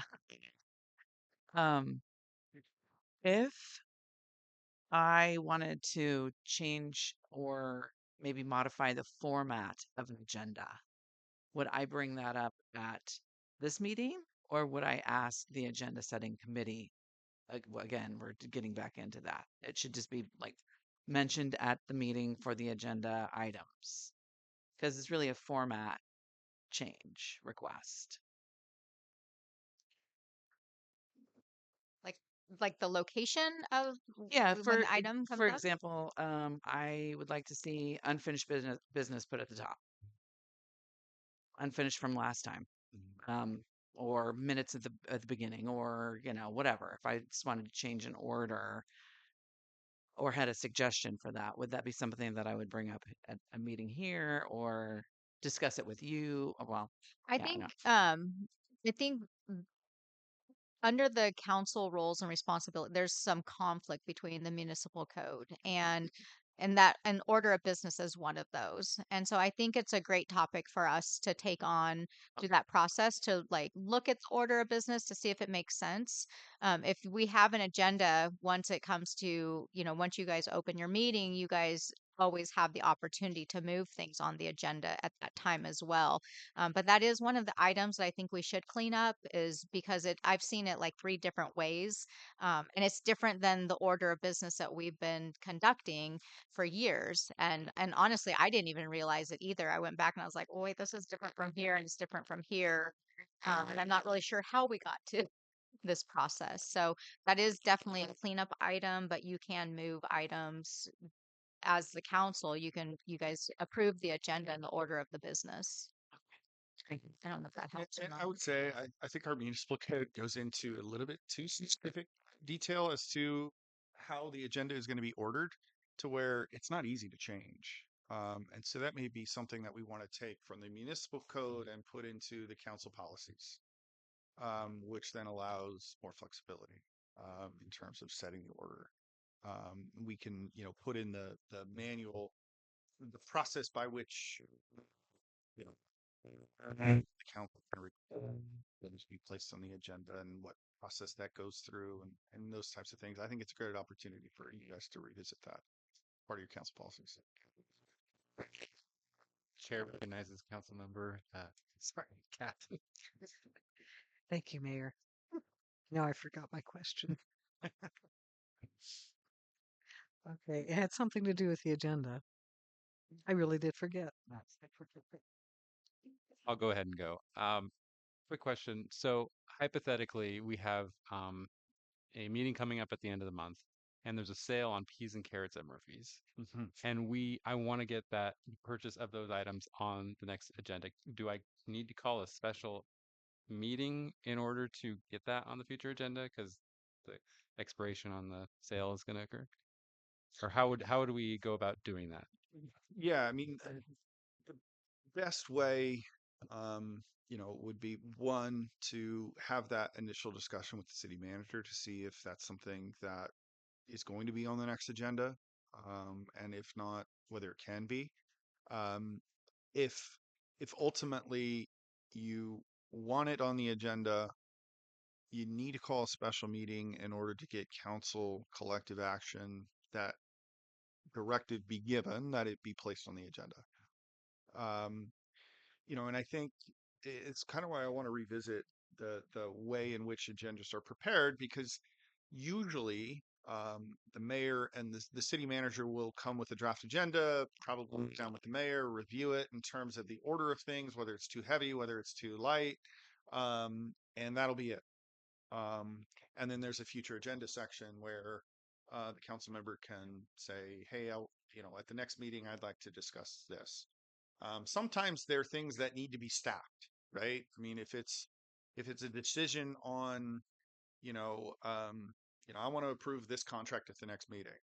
Well, that may or may not be able to be placed on the next agenda. It all depends on where things are in the negotiations, whether the contract's been drafted. But if it's I'd like to have a discussion or a presentation from staff about X, Y, and Z, subject to the time burdens on staff, that can usually be placed on the agenda. And so at the future agenda items section of the public meeting, I think that's a great opportunity for the council to say, "Hey, I move that X, Y, and Z be placed on the next meeting agenda. I second that, 3 votes, and it's an action of the city council." Um, Problems come when there's 5 of you emailing the city manager saying, "Hey, I know the meeting's next Thursday, but I'd really like to see a presentation on these 4 topics." It can't happen, right? I mean, there's time constraints, there's preparation. Things can't be presented until they've been appropriately staffed. And so that may be one of those times when the city manager's like, "Yeah, that can't happen. Sorry, we'll try to get it on the next one." Um, those are the types of things that I think for the effective preparation of agendas, preparation for meetings, there's a lot of time and effort that goes into preparing for these meetings. Getting a packet together is an entire day's event by itself, if not longer. And so I think having council members individually outside a meeting emailing the city manager saying, "Hey, put this on," is not going to end well. So I think we should focus on the public discussion of future agenda items at public meetings. Go through a motion protocol. If everybody's in agreement that they'd like to hear a presentation, then great. You can, at that meeting, talk to your city manager and say, "Hey, can this feasibly be presented at the next meeting?" And I don't doubt that your city manager will give you an honest assessment as to whether or not it can be. But I think recognizing the difficulty of putting an agenda together in the first place is not conducive to individual emails requesting X, Y, and Z. I think that was kind of the focus of the agenda setting committee. It's a rare thing. I think Blue Lake may be the only entity that I'm work with that has an agenda setting committee. Usually it's the city manager and the mayor. But I think it was formed to look at the meetings and determine whether this is a 6:30 to midnight agenda, and can it be pared down to a 6:30 to 9 o'clock agenda. Um, and so, I think looking at that process is going to be helpful, because we've got a council policy that says one thing, we've got a municipal code that says another thing with respect to preparation of the agenda, and preparation of the agenda doesn't belong in the municipal code, in my opinion. It's too rigid. So, and agendas are too fluid. Are there any parameters for calling a special meeting? Are there under the mayor's authorities? Like, is it? I haven't really ever seen one except if it was like an emergency or something. But Yeah, so limitations. under the Brown Act, the mayor can call a special meeting, provided that notice of the meeting can be sent 24 hours in advance. Um, and the notice does not have to necessarily take the form of an agenda, but it does have to specify what's going to be discussed. Um, and 3 council members can do it too, but they need to be at a public meeting in order to do that. Yeah. But usually, if the city manager needs to call a special meeting, usually it's through the mayor. Okay. Yeah.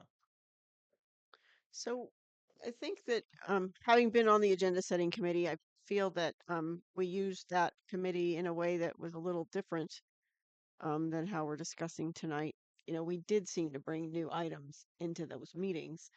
Um, and of course, having a meeting only once every month, there's a lot that can happen in a month. And so having only one way to get stuff on the agenda where you have to have your ducks in a row a month earlier.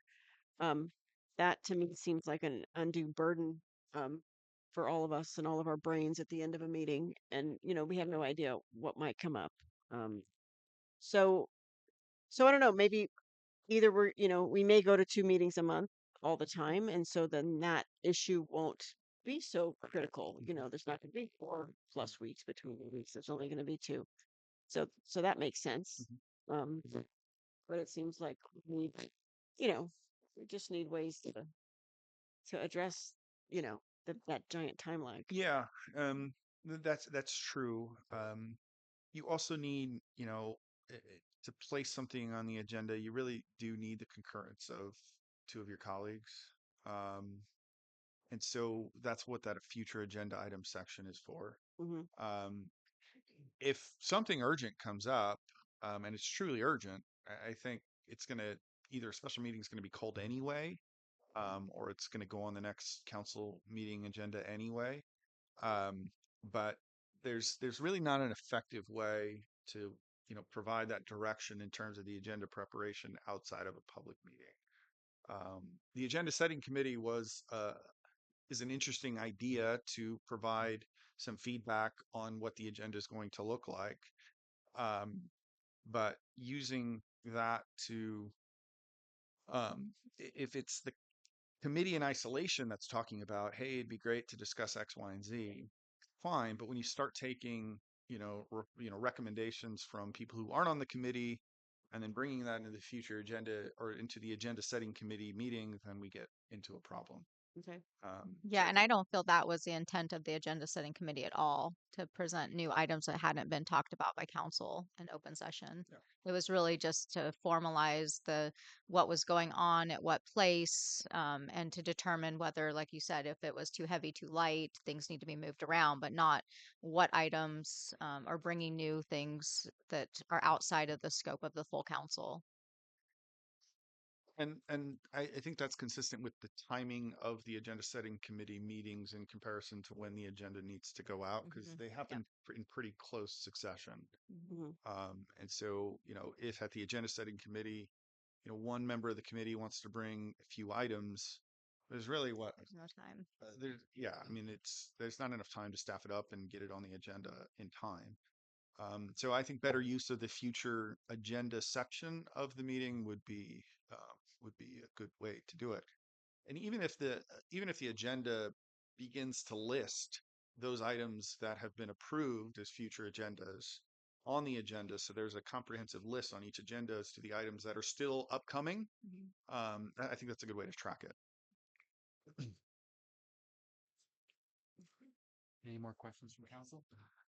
Quick question, Ryan. Is there a semi-special meeting that's like not a urgent, but it's like has different regulations, or is it like? John, you just want to have more meetings. No, I don't. I really don't. I just. I can answer that. It's called the not so special meeting. Yeah.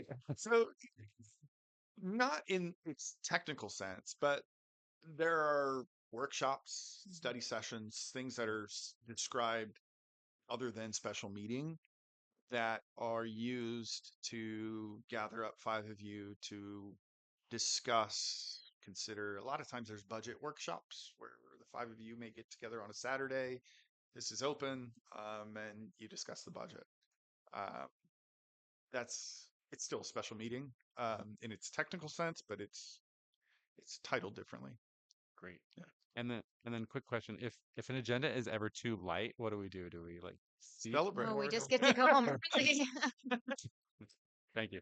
Yeah, I mean, if an agenda is too light, you can, as mayor, cancel the meeting and say we're going to push all this off to the next meeting. Usually that happens if you have 2 a month, because you're going to be meeting 2 weeks anyway. But when you only do 1 a month, it's good to knock some things off the list so the next meeting isn't so heavy. Great. Thank you. And usually, I mean, the thing with government's kind of slow and clunky. Things don't move really that fast, and um, I haven't really seen in my tenure here that we've had the need to have a lot of special meetings. We've done it, like you said, for ordinances that had to be, that were kind of more urgency in nature. But normally, there's really a process for government. There's a lot that goes behind it. There's a lot of due diligence process. So we don't really have the ability to move things. It has to be transparent and follow a very linear process too. So in that respect, I think, government just can't move that quickly. Where sometimes that's frustrating, but that's also to protect the public's interest as well. And I think it's important to kind of stay within that. It protects all of us too. Like Ryan said, taking pressure off staff. If individual council members are, each one of you is asking, me to place things on the agenda and things, like all of a sudden I could have, 10 items of, and it's a lot of extra work. I might not be able to pull it off. It might not be reflective of, what maybe the other council's interests are, or, so it starts to become more like micromanaging. And that's clearly delineated in our code, and those expectations that there's a clear kind of get into that realm.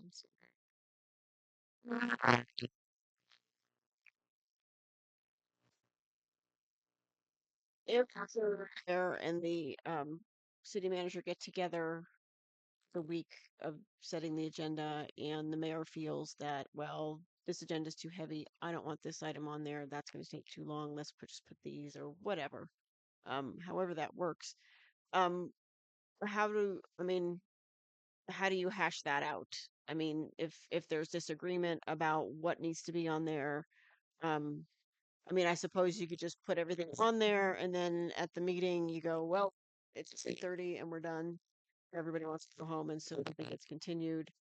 Um, but then, like last month, we really kind of got stuck because um we had two public hearings, and then we had all these folks that travel from out of town for the power transitions thing. So it's like there was nothing we could leave off. We had to do it all because of all the noticing that happened and everything. So it seems like, it's a little sticky in some ways. I personally don't ever want to be here for 4 hours and 45 minutes again. Because after a point, it just starts to go mush, and I don't feel like we're very effective. And a lot of us have to go to work the next morning. Yeah, I didn't go to sleep for like 2 that morning. Yeah. Buzz. Yeah. So I'd like there to be, some easy ways that we're not just like going, oh, we really want to stop now, but we can't. I really want to make sure that we don't do that to ourselves. Mhm. It's no fun. Mhm. Yeah, and I think council policies actually say that meetings can't go over 2 hours. You know, you a optimistic.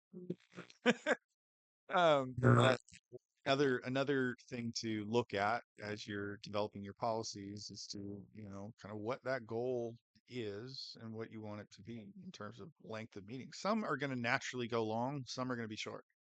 Um, but when you're consistently seeing long meetings, then you want to look at whether or not you can be more efficient in terms of getting through the agenda more quickly.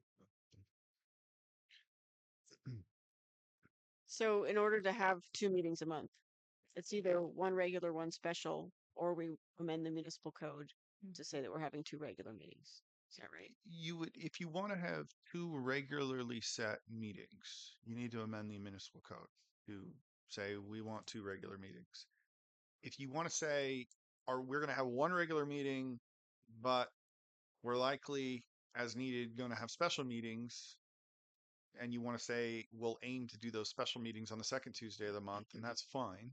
But a special meeting can be called at any point. And that's what our code says, is that we reserve to use that second Tuesday for special meetings. And that's what we've traditionally done. Uh,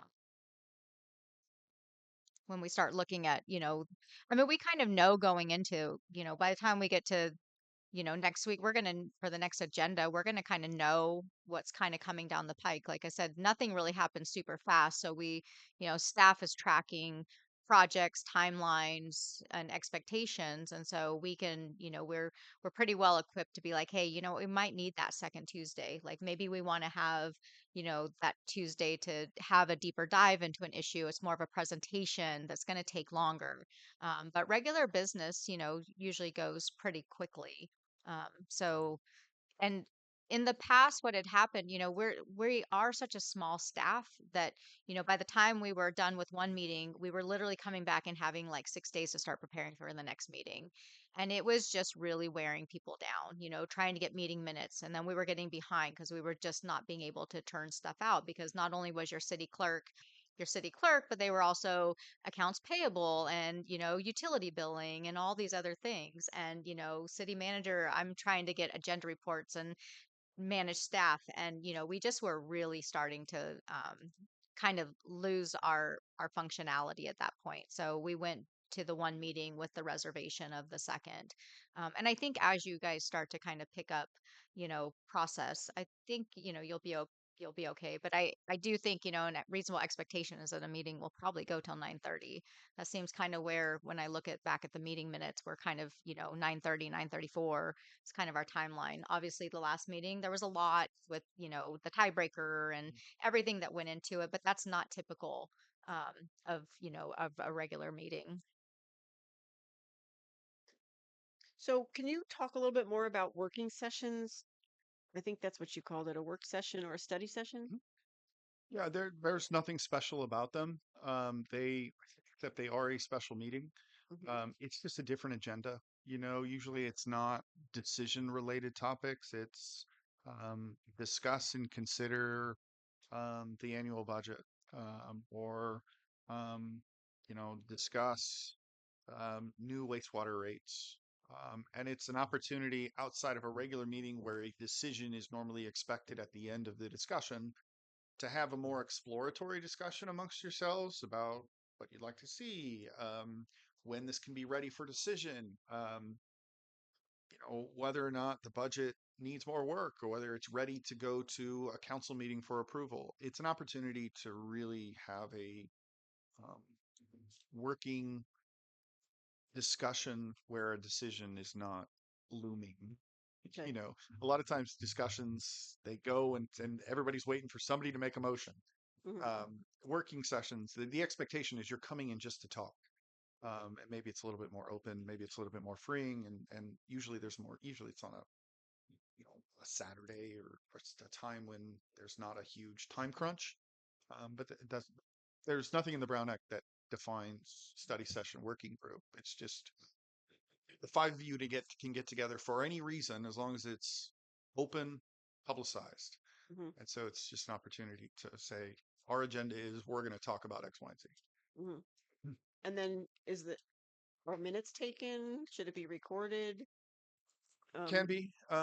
Usually there's no action, so there's usually not something to record in the minutes, Mhm. other than the council had a general discussion about X, Y, and Z. Mhm. It kind of depends on the detail of your minutes and how detailed to be. If they're recorded, that's great. There's a record of the fact. So Uh-huh. And should there be a recording? Like if we record our regular meeting, should we record all of our work sessions you too? don't have to, but you can. Um, and you know, yeah, you can. It's up to you. Uh, a point of order, Mayor, if I may. We have been on this slide for some time, and I think perhaps we can make our way back to that.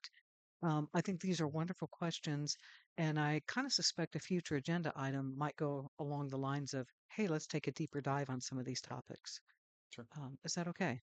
Absolutely. I was going to bring up, we are at the, 1 hour till 9:30 Yeah, mark. I think I've Um, got a couple slides before we left. move on, does anyone have any questions? And Ryan is here to answer your questions. I want everyone to have their questions answered. But just so everyone is aware, we are, um, winding down.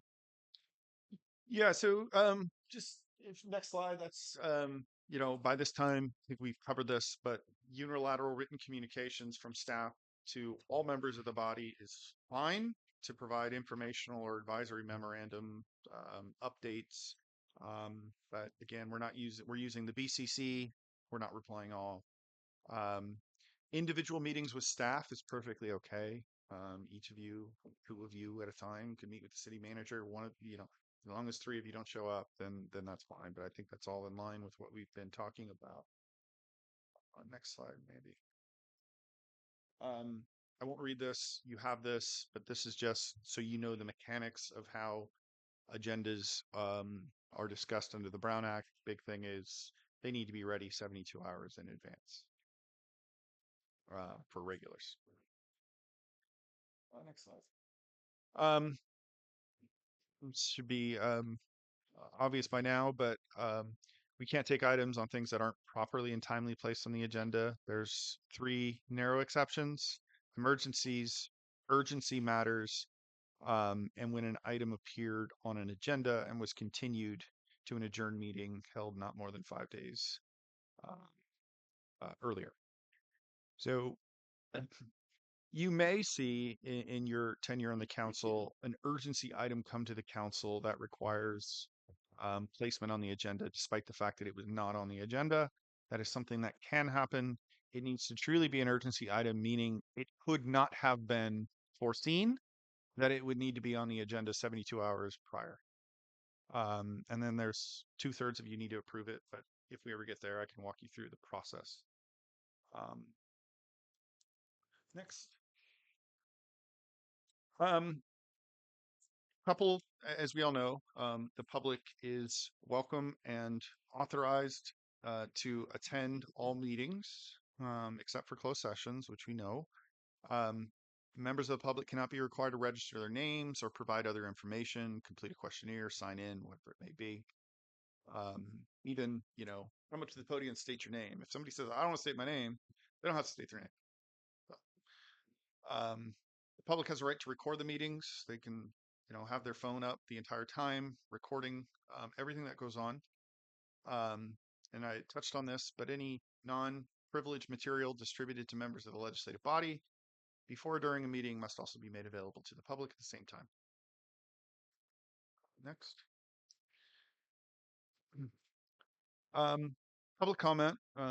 Public comment is always on the agenda for non-agenda items. Every regular meeting has to have that. Special meetings do not, but they typically are nevertheless.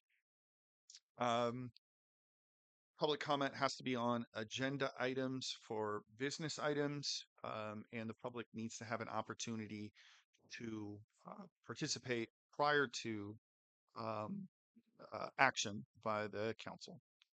We can adopt reasonable regulations such as the 3-minute rule, so long as they are applied in a fair and equal manner without respect to the viewpoint of the speaker.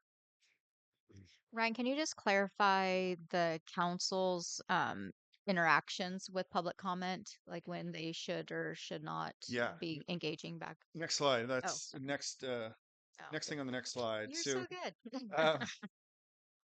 Responding to public comment, as a general best practice, members of the legislative body should not engage with members of the public during the public comment period.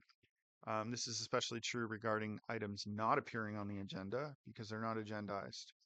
But members of the legislative body may provide a reference to staff or point the speaker to resources for factual information, or there can be a discussion as to whether or not that particular item being brought to the council's attention should go on a future agenda. We don't engage in back and forth, especially on matters of substance.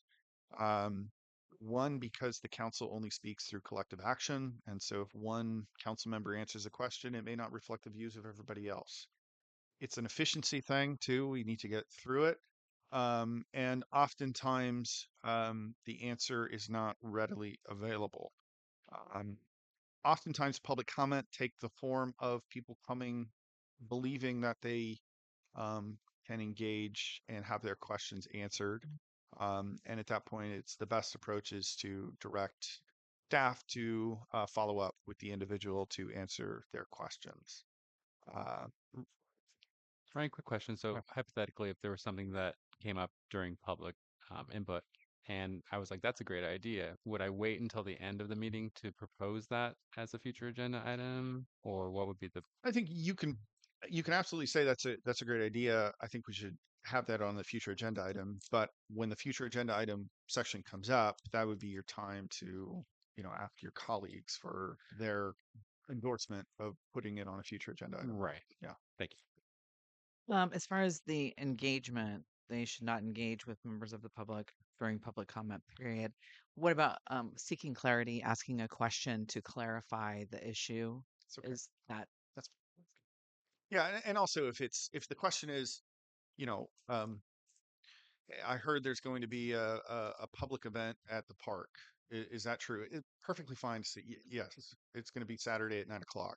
We're talking about engaging with the substance of the comment, um, and there's nothing legal that prevents you from doing it. It's not a good practice. So I think the way I kind of keep it clear in my mind is when the public, their ability to participate on agenda items is by what they see on that agenda. So if someone brings up something that's not on the agenda and the council then starts to discuss it, comment back and forth, all of a sudden it becomes you're you're discussing something that the full public didn't have access to or didn't know you might be discussing because it wasn't agendized. And so that's kind of in my mind how I kind of keep it like in its the correct lane where you can bring it back for a future agenda so that it can be discussed. So take in that information, but once you start going back and forth, now you're taking on a discussion that not everyone in the public knew was going to happen, and they may be interested or they may have information or staff may have been better prepared to provide you with more information at that point. And then one more hypothetical. If I was like, can I say we can talk about that after the meeting? Okay. Good. Just yeah, want I to make mean sure that. you and the speaker can. Great. Thank you. Yeah.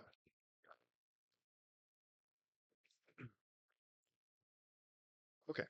So I've got a note on there about preventing disruptions at meetings. It's just explanation of the right and the process if that ever were to occur. We don't, I'm happy to answer any questions, but I'm not sure we need to go into detail about that. Next slide. Closed sessions. Um, Closed sessions can be done. There's narrow enumerated reasons and why the council can go into closed session. You cannot go into closed session for anything that you want just because it's sensitive. But they need to be agendized. And discussion on an item in the closed session that isn't within the bounds of the closed session item is unlawful. So generally speaking, if I'm at a closed session with you and you start getting a little off topic, I'll try to steer you back in, because if it's something that should be discussed in open session, we need to end that discussion and move back out to open session. Next slide. These are the primary closed session topics that you're going to see. It's not the full list, but it's the most common. Conference with legal counsel regarding pending or anticipated litigation by or against a public entity. Importantly, you can't, just because something may theoretically result in a potential liability exposure doesn't mean that it's ripe for closed session. It needs to be, in my estimation as the city attorney, likely that we're either going to sue or be sued before we can go into closed session over liability concerns. Otherwise, unless it falls within the attorney-client privilege, even my advice to the council needs to occur in open session. Liability claims is somewhat different than litigation claims. Liability claims are going to be claims submitted to the insurance company and their deliberations on those claims. Real estate negotiations on price and terms of payment can happen in closed session. That doesn't mean we can negotiate in closed session. It's providing direction to your negotiators to then go forth and negotiate with the opposing party. Public employment. We can meet in closed session about the appointment of particular employees. We can meet in closed session about public employee evaluations. As a council, your evaluations are going to be of those persons that you have direct oversight over: city clerk, city attorney, city manager, treasurer if one were appointed, or if we have one. You cannot do public evaluations on subordinate employees. The city manager is tasked and delegated that responsibility. You can resolve, in certain instances, disputes between employees, grievances, and act in a adjudicatory capacity to resolve disputes between two employees. It's pretty rare, but it can be done. You can conference with your labor negotiators. Usually that's over collective bargaining agreements or negotiations with your city manager, city clerk, city attorney about compensation. And you can go into public session about threats to public services or facilities and hope we never have to do that. Next slide. Just one, you can go to the next slide. Just two slides on the California Public Records Act. All the records of the city, with some exceptions that are enumerated in the Public Records Act request, are public documents, meaning the public has a right to request and inspect those documents. We don't need to go through all the exemptions, but generally when a PRA is received, initially staff will look at it and determine whether or not it's pretty straightforward. If there's concern, sensitivity, confidentiality, or whatever the exception are, usually it's referred to me and I'll take a look at it. But for your purposes, I think it's important to see the next slide, which is, I think we had this conversation last time, but do not use personal email for conducting business as a city council member. Use your official email address.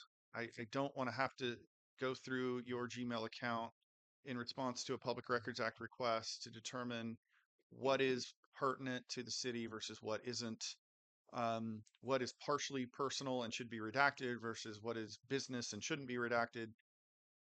Use your official email, please. Text messaging. You text message a lot. That's the way we communicate now.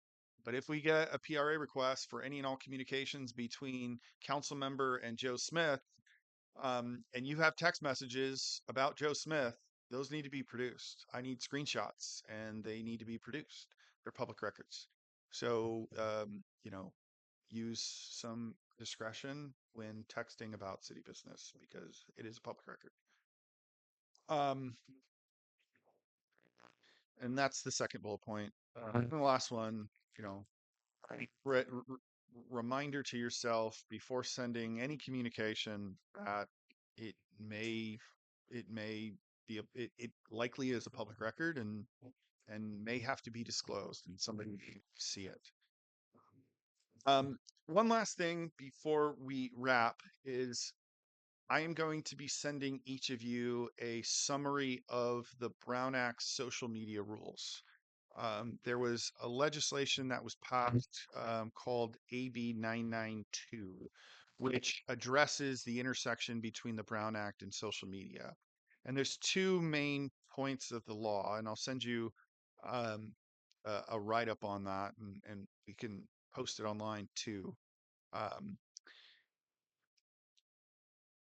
AB 992 clarifies that public officials may have their own social media. You can use social media. You can use social media to provide information to the public, to answer questions, to solicit information from the public regarding a matter within the body's subject matter jurisdiction. But social media is a trap for serial meetings.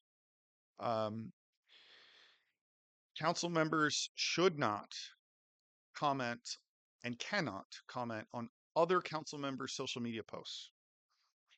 Even if it's only two of you, that is made unlawful by 992.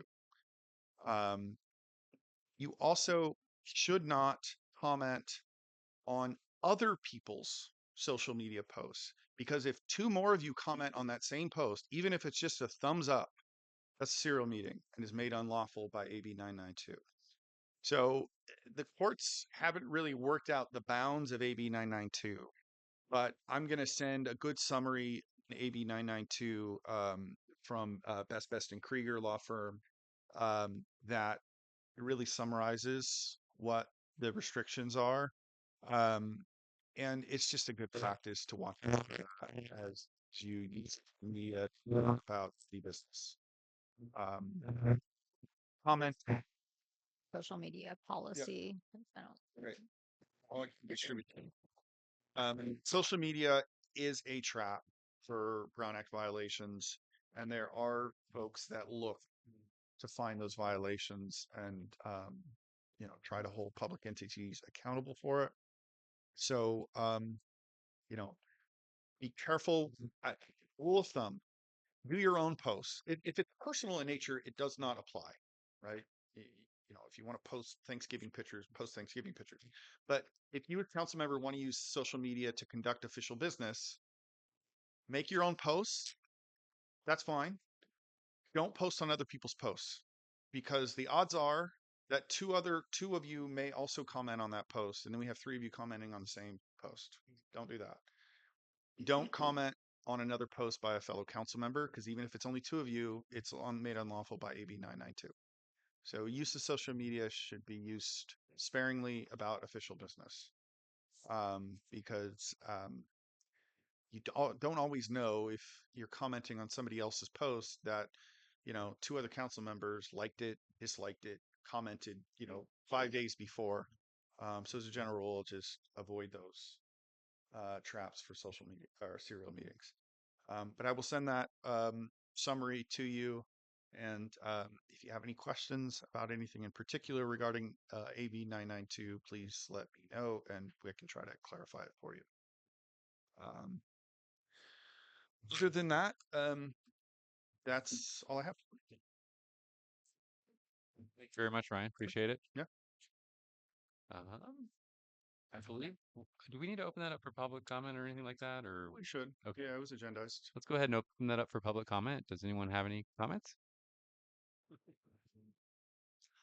I was curious if anyone had any comments about the discussion we had with regards to the Brown Act and all the other regulations, Rosenberg's Rule of Order. Seeing none in the public, anyone on Zoom? I think we have Julie up there.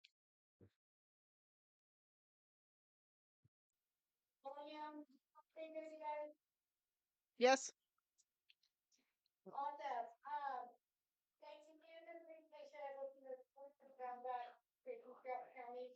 I know ours is very eager for specific things that I think are kind of our managers. Key points that she wants to keep our council in line with. So please always reach out to our lawyer. You guys make sure you are using all the rights that you have, and that you're not ever feeling pressured that you don't have those rights. Please get clarification from him. I do appreciate that you guys also study up on the act. I have no doubt in my mind there is no way in this world you're ever going to make as many mistakes as the past councils have. It's amazing to me that the stuff that happened during COVID 21, 22, when our movies were redacted, never even public access because of how council was conducted, that was even permitted or permissible at all. I have total faith in you guys. Just saying, so don't take this too heavy on your shoulders. There's no way we can go backwards from here. Thank you. Anyone else on Zoom or any other people in the public? Seeing none, I'll go ahead and bring it back to council. We'll just go ahead and move on to item number 6 then, the city manager report, review, and discussion. Looks like we have a question from Councilmember Napier. Were we going to cover Rosenberg's rules, or we'll just kind of move on from the reading material we have?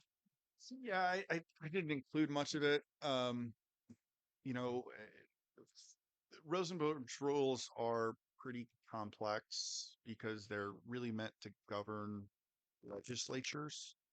But I can, touch on it briefly. The main thing for Rosenberg's rules, there's a pocket guide that I'll be happy to send all of you. But really it covers quorum, and that's the majority. And then motion practice, motion, second, and then a vote. I think those are the main things for your purposes that you need. There's some rules on reconsidering prior actions, and a lot of those things are one-offs that I can provide some guidance on when they come up.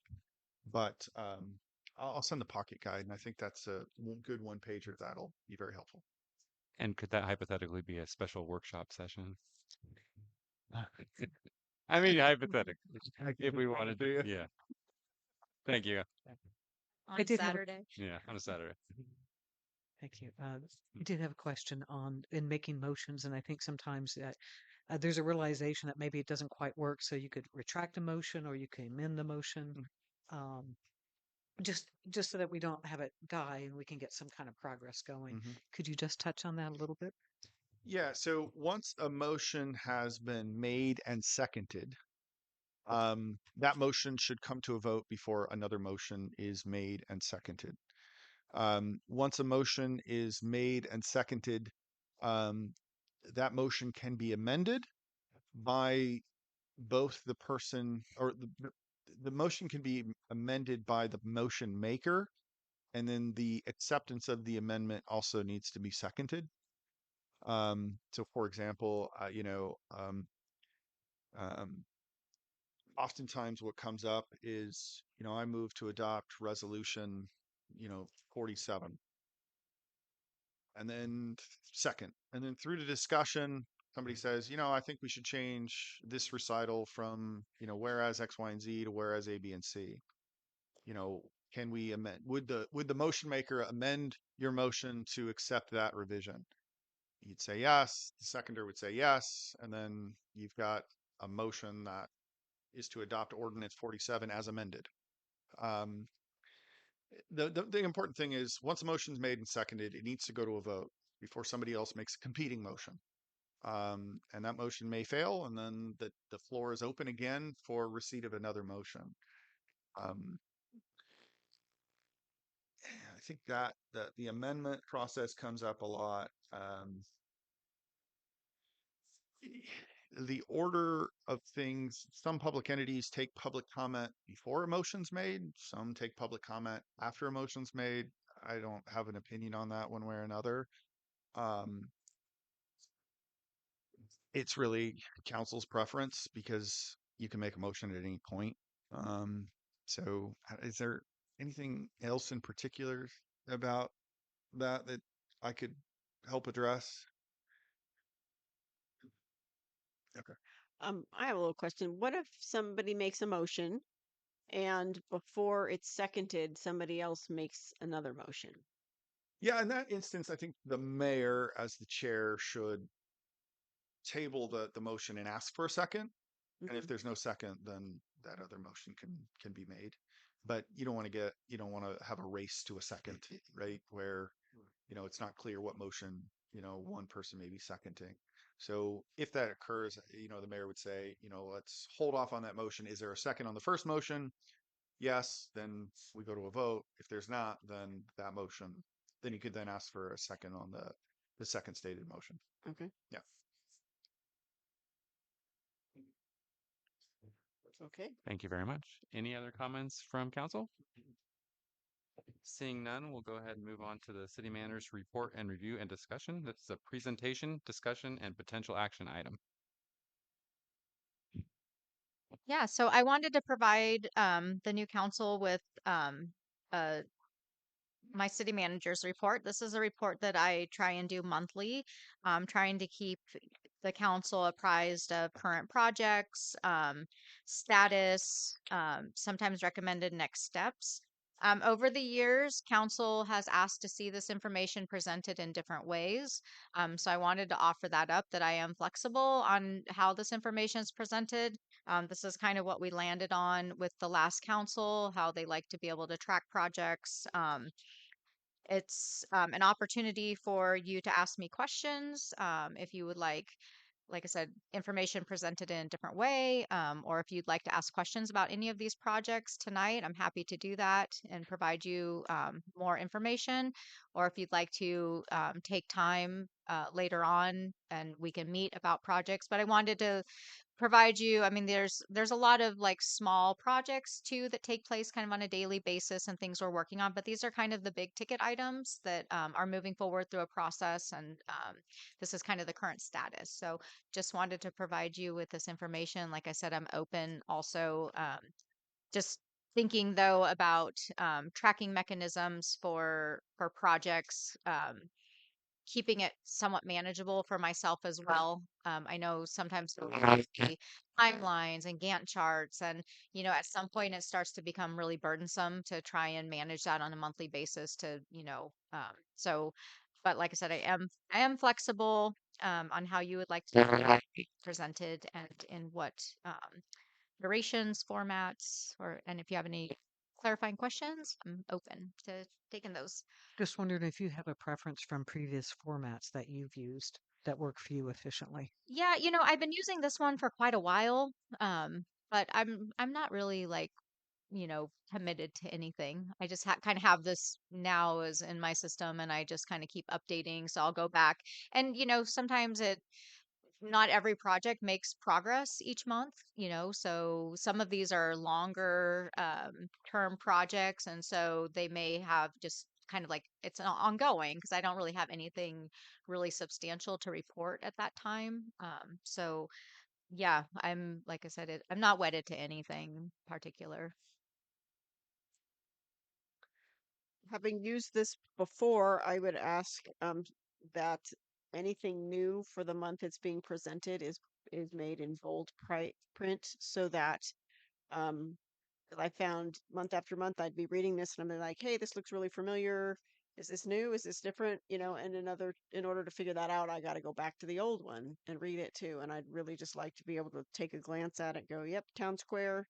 Here's the bold piece at the bottom. That's what's going on this month. So that would help me to be more efficient in reviewing your reports.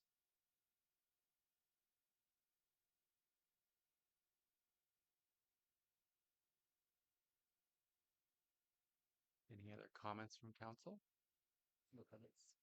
I was just gonna say, in some situations with project management, sometimes an action items report template out of Excel, a simple template that identifies prioritization and percentage completion, and then comment section for any support that you might need from council. Okay. I mean, I'm not saying that that's just an idea, Hmm. certainly adding anything in here that you would need from us. Okay, absolutely. I do second that. I think it's some sort of Excel sheet with like a for per project would be helpful so we could see like an overall projected timeline, not necessarily holding anybody to it, but just having some notes and we can see I think these reports are great too, but in conjunction with the reports, I think it would help us realize how far we've come or what's to be expected. Because I think a lot of the time these projects do take 5 to 10 years, Hmm. and people are like, "What's going on with this project?" So I think in a way that would be helpful for us as well.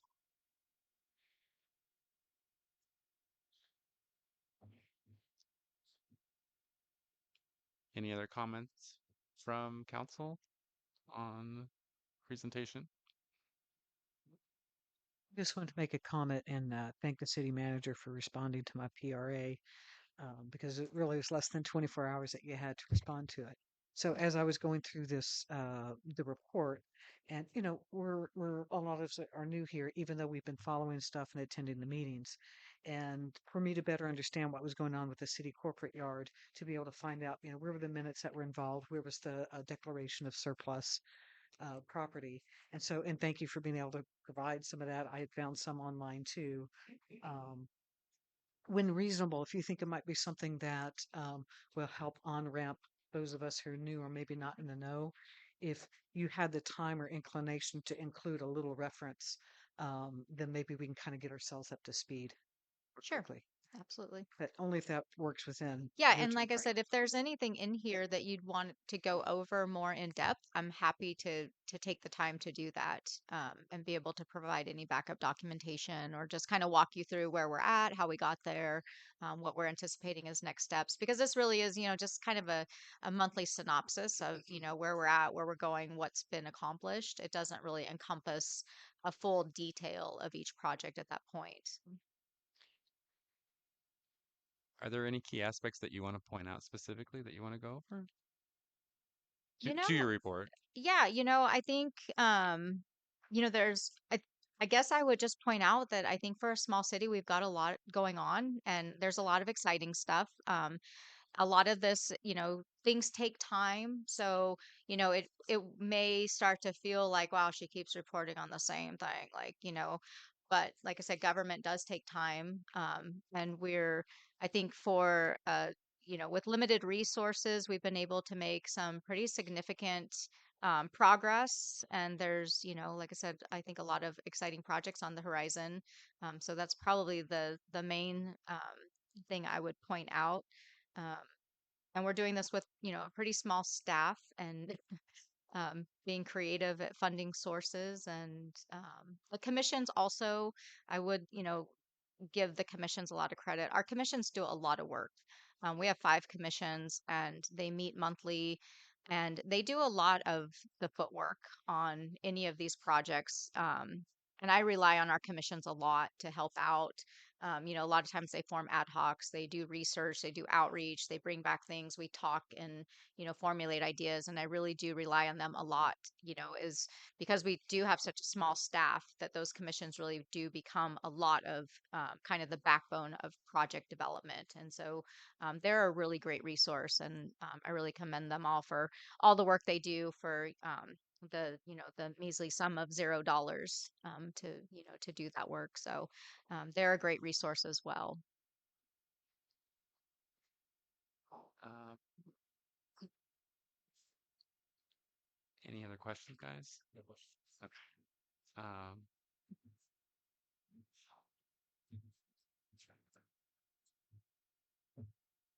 Are there any specific fundraising strategies planned for the bike park besides the raffle and the sweatshirts?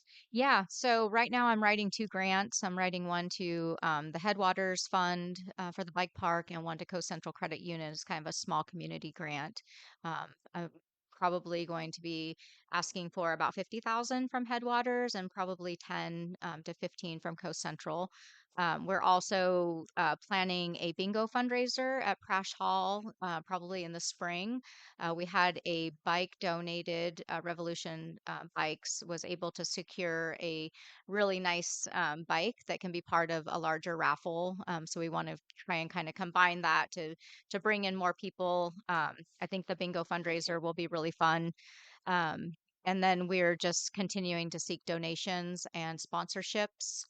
Tax season's coming up, so it's a great way to, make a taxable, write off to the bike park. So, we're continuing to outreach to companies and um, the community in that way.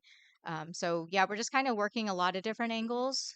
This has all really been through fundraising efforts and just trying to find resources where we can. We've got some really good partnerships.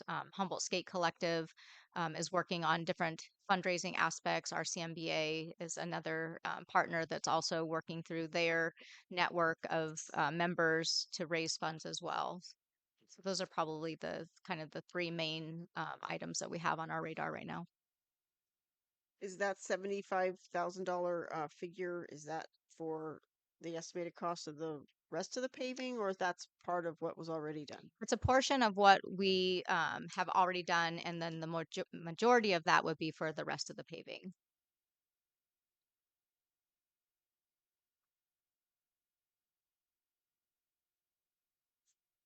Just roughly offhand, do you know how much we owe right now on that paving? We owe $18,000. Thanks. We're on a payment plan, a fundraising payment plan. Last question on that. Is there any long-term strategy to continue to like do repairs and stuff on it, or will it be Yeah, like a absolutely. So the bike park will be become one of our recreation facilities. So we've been working with our risk managers for a number of years to design and bring and fold the bike park into our recreation portfolio. So bike parks are becoming a very big ticket item, hot ticket recreation feature for a lot of cities. And so Sierra, who is our risk managers, they have several entities that have bike parks. So we started out by having that conversation, is a bike park manageable? Can it be insured? And how would we go about doing that? And so they said, absolutely. But there's steps you have to take. It has to be signed off by an engineer. You have to have certain, signage. You have to have, certain aspects of safety. Mostly that's usually covered through signage because you'll see, cities have skate parks all over. And it's actually, skate parks and bike parks and things like, horse arenas are kind of low level. They seem like they would be a high risk venture, but they're kind of low level claim. Not, you get very few claims from bike parks and skate parks because I think people go into these types of recreation activities knowing that, hey, if I get hurt, it's probably at my own risk. So we've had very few claims over the years, even from skating, horse arena.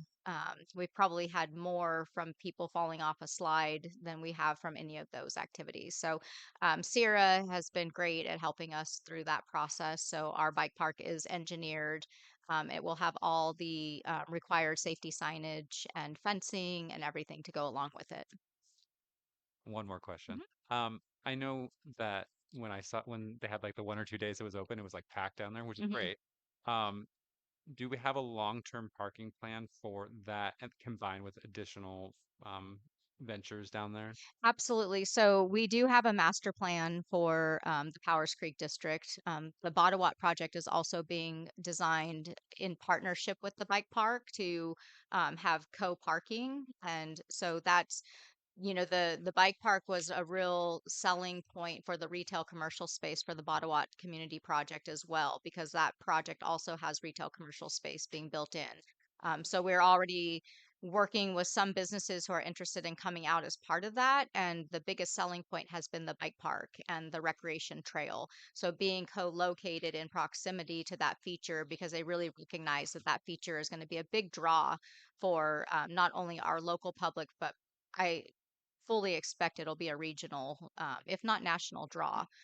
Our bike races are pulling people from Washington, Idaho, Utah, Nevada, all over, coming down British Columbia, coming down to ride our mountain biking trails. And I think the bike park is going to be a part of that. So when we looked at the Bottawat project and looked at where, parking, access, trails, how those all intersect and connect, those are all being planned comprehensively. Thank you. Mhm. Seeing no more questions, One more question? do we need to take action on this? It does say No. action. No, So, this is just, Yeah. yeah, I just had it listed as action in case you wanted to change anything or wanted to take some form of action. and we don't need like our suggestions don't need to come as an action. Is that I correct? think you can just do that as a directive. Okay. Yeah. Just a question on revenue Mhm. associated with a bike park. Yeah. Is there a plan? Are we charging entry for this or overall usage or rental for events? And I know this is like a more complicated answer than Mhm. the question is. But how do we expect to see impacts on revenue with this? Yeah, absolutely. So I think there's a lot of aspects to the bike park that will start to kind of unfold as we get closer to having a facility that's complete. There's a lot of talk about the ability to have events. We've already have some bike park, not bike park, but bike promoters. They do, these larger scale bike events that have already contacted us to talk about doing different events and what that would look like. There's opportunities to do private rentals. We rent out like our skating rink. We could, look at birthday parties or different aspects as well. But I think the biggest thing that we see with the bike park, like our other recreation features, is it's really what brings people out to Blue Lake. And once they come out to Blue Lake and they're out here playing, recreating, riding bikes, they start to get hungry and thirsty. And, it's like, oh, I take a little break and go uptown and, oh, there's a coffee shop or there's a little shop. So they start spending money in our community. We're already having thousands and thousands and thousands of people every year come out to Blue Lake to recreate. What we need to now do is find those mechanisms to allow them to spend more money in our town. We're already bearing the burden of them coming out, so we might as well make some money off it at the same time. So that's really a big part of looking at the bike park as part of our recreation economic portfolio, is how do we then make those linkages and provide those amenities and features that those people coming out here are going to want. So is that an ice cream shop? Is it a bike shop? So small business starts to um, be attracted to those features. And so we really see it as an anchor. Will there be a charge? Like if I want to use, is it open It would access be all the open time? access. Yeah, absolutely. Yeah. And it'll be open access 24/7, or do No, we close so it? all of our recreation facilities have open and close time. So it's usually, sun up to sundown to when it's dark. So that will also be in place. We'll also be building fencing around the park, and eventually there'll be some lighting. But right now, yeah, it'll be managed the same way our other facilities are managed. Thank you. It won't be, we won't be able to keep everyone out. It's just like at the park, you have people running through the park at, you know, all hours, playing at the park, but the legal hours of operation will be identified. Thank you. Apologies, everyone. We need to open this up to the public as well. Does anyone have any comments on this item? Okay, great. Anyone on Zoom? I'm not seeing anyone with their hand up, so I'm assuming that's a no. All right. We do have one. Sorry, go ahead, Julie. Sorry, I wasn't saying you guys just kind of skip, but I wanted to thank you for the and a few questions you guys did. On the agenda was listed as an action item, and I do see within the report there is station. Just curious if that could be something that's brought up tonight. It was in our services at the top for our negotiations with Brazil and stuff. So maybe that's another item we could bring back to this council. Like, are you guys happy talking to Brazil and Trinidad? I think there's a lot with it. Like there's a date there for me. Yeah, just highlight things like said, put these kind of big things in bold. Dates that are coming, actions that are needed, recommendations that are needed. Maybe just make them bold within the report. But I also think you guys being new, there's a lot of dialogue. Each individual one of these, beyond just the short scriptures you guys have tonight, that perhaps we should start breaking them down by priority base, which ones is action first, which one's actually moving faster, and we could start thinking the way that they discuss a little bit more thoroughly. That's a long night tonight. So thank you, my thought. Thank you. I appreciate it. And last call, Publix and Zoom. I'm gonna go ahead and bring it back to council. I'm good. All right. Should we wait for anybody to return or just go ahead and She move has to on? go to the bathroom. Introduce the next item. Okay.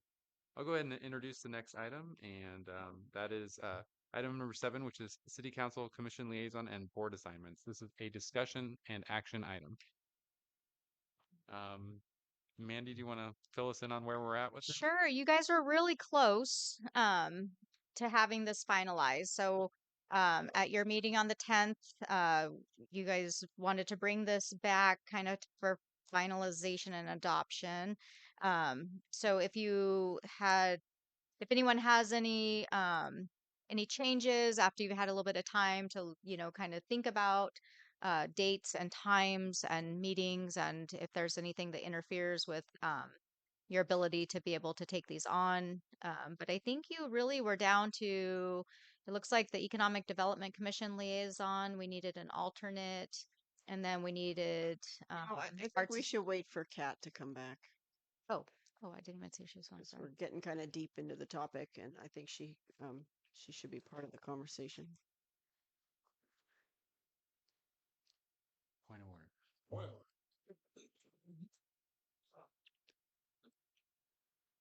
So we're into the committee assignments, waiting for your input on there. Um, City manager, go ahead and continue. Yeah. So I think tonight is just your opportunity to kind of finalize this, and um, so we can kind of get this adopted and make sure that all the different JPAs and boards and everything have the proper contact information. And so if you guys want to make some changes, or like I said, I think it looked like economic development didn't have an alternate, and I thought we had another one. I thought REDEC maybe, but yeah, that's usually the mayor and the mayor pro tem, kind of. But yeah, so if you guys had any questions or changes, or now that you've had some time to look at that. I wanted to share that I reviewed a couple different parts of the meeting on the video, and I feel like we kind of lost focus on our process for picking these. So hopefully, if there's any issues, people are open to making some adjustments. I did notice there was something, the economic development I had written down. I sat next to Kat, so maybe that's why I heard her say she wanted to be the alternate to economic development. So I did have that on my list. And then myself and Michelle were on an email that came from Tony about the Humboldt Waste Management Authority. Michelle's volunteered to do that in email, Mm-hmm. but I think that we need to make that official here with everybody in the room, because it needs to be a group thing. So Let's go ahead and I'd suggest we have one person recording all this instead of Yeah. all of us doing it. So I'll go ahead and designate the city manager to go ahead and write the changes in. And then we'll go ahead and just review that quickly and then make sure we all agree upon it. Thank you. Does anyone have any changes that they'd like to make or be added to anything? Or suggested changes, I should say. I think I would I don't necessarily have a change. I'm just going to stay where I am. And if you need an alternate for the economic development Blue Lake one, you could pencil me in for that. But I did want to point out that we're a new council, all getting our feet underneath us. But we kind of had established a process and a sequence, and then that began to unravel. So I hope in the future, as we learn Rosenberg's rules of order, that we can kind of be mindful rather than in our excitement jumping forward and picking more and more. I'll go ahead and ask the council, do we want to redo all of this or do we want to go ahead and just stick with it? I just want everyone to be happy when they leave the room here. I don't want to ask to redo all of it, but I did notice that Chris is the primary liaison to two of our four Blue Lake commissions, and I just thought it would be good if we were sure that everybody has an opportunity to have a Blue Lake commission if they want one. I see. Just because it's kind of nice to have that so that you are, staying in touch with. Yeah, I mean, I was interested in RRDC and Kat has it, so I can swap that out. No, I'm not looking to swap out my first choice. Thank you. Yeah, I'm all my stuff off at the beginning. It's a day. And it looks like it got recorded that way too, Chris. I went back through the meeting, and then I think that's how it kind of began to.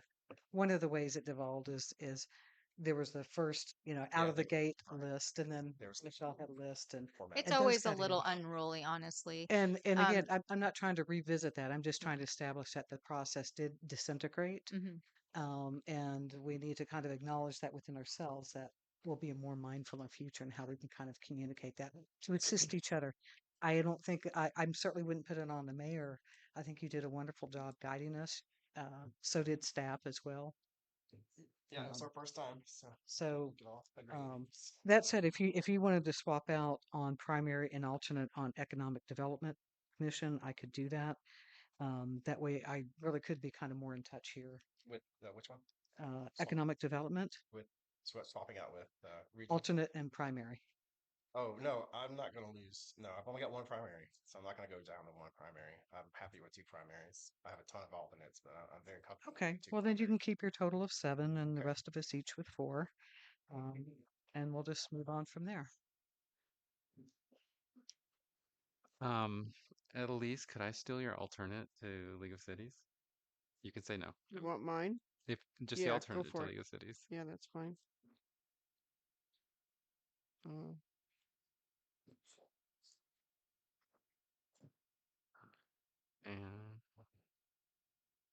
And Michelle, just to confirm, you are fine being primary on HWMA. Is that correct?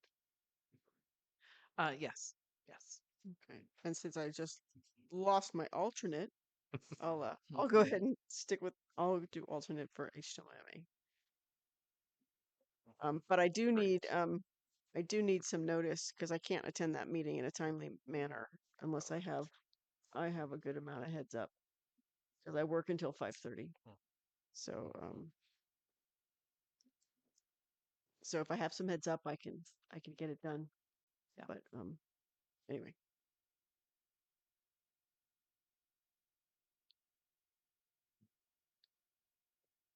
Well, you guys actually, let's see, Mayor Slugger, that's just, I think you guys have it if you're comfortable with it. I think that's, I make a motion to approve the city council assignments of 2024. I second, please. I second. We have a first and a second. All those in favor say aye. Aye. All those opposed? Hearing none, we've approved the commission and liaison board assignment. Right. Thank you. Did we need to take? We need to take public. I was input going to there? interrupt you and say Yeah. we should probably do that, but you're on a roll. Sorry about that. Any public comment on that? Hearing none. Any public comment on Zoom? If hearing none, we'll go ahead and just confirm the vote. Thanks. All right, moving on to item number 8, City Council Agenda Setting Ad Hoc Committee Discussion. This is a discussion/action item. City Manager Megan, would you like to go ahead and fill us in on this one? yes. Sorry, I just wanted to take a picture of that. So I don't lose it. Ad hoc committee. Yeah, so this was another item from the December 10th meeting to bring back. We've had a lot of discussion, I think, about it tonight. And I think this is just an opportunity to kind of clarify this position. The code talks about the mayor and the city manager doing the agenda. In the past, we did put together an ad hoc committee. I don't know that it's fully necessary. I think it's fine as long as we kind of stay within the rules and guidelines. I think once it starts to kind of move out of its lane, that's when we start to have problems. Really, what I see the agenda setting committee, like I said, is looking at the order of items, looking at the number of items, thinking about timeframes and whether we need to move things, request a second meeting or something. But really, it should be a pretty straightforward process, and it's an opportunity for the mayor and if you wanted to add a second council member just to be a part of the process. So I think that's always fine. But I think having that clearly defined role of what it is important. Well, I'll go ahead and ask council, what do you perceive the agenda setting ad hoc committee doing? And then I guess Ryan, I'll let you weigh in if we're not understanding what it is. Thank you. Well, I heard all the discussion that we had earlier, and I don't have a problem with that. However, I still have the concern that if we're only having one meeting a month, that that there may be a need to bring things to the agenda um, other than what was mentioned at the previous meeting. So I don't know if we could explore ways to get that done that are compliant with the Brown Act, that are agreeable or not. Um, yeah, and I just sorry, I mean my thoughts on the topic. I mean, there's a bit of history, just in terms of how we were doing it, and things would come up, resolutions, and I recall Adeline bringing in a few things that were like recognizing this day or that day or whatever that hadn't um, previously been there. And I think the idea of keeping a running list under that agenda item is a good one. And if Mandy could let us know what she has on her future agenda list ahead of time, that is very helpful. Um, and I'd like to suggest, some change, some methods if we do have the agenda setting committee, ways to communicate, so we don't get surprised the week that we're building it with things. So,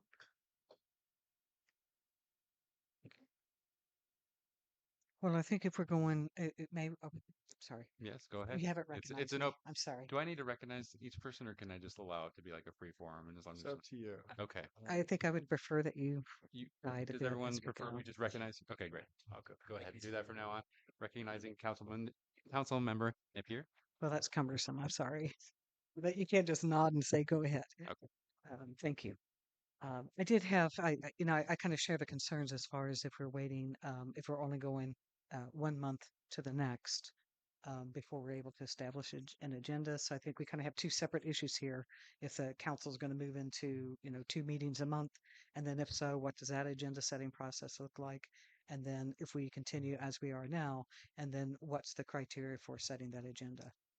I do have a question on final approval of the agenda as far as who makes the determination of what agenda items on there. As you had suggested, a running list of items that have been approved in public. So how is that, who makes the ultimate determination of what that order is and when it might be presented? So it's the council's agenda, right? And so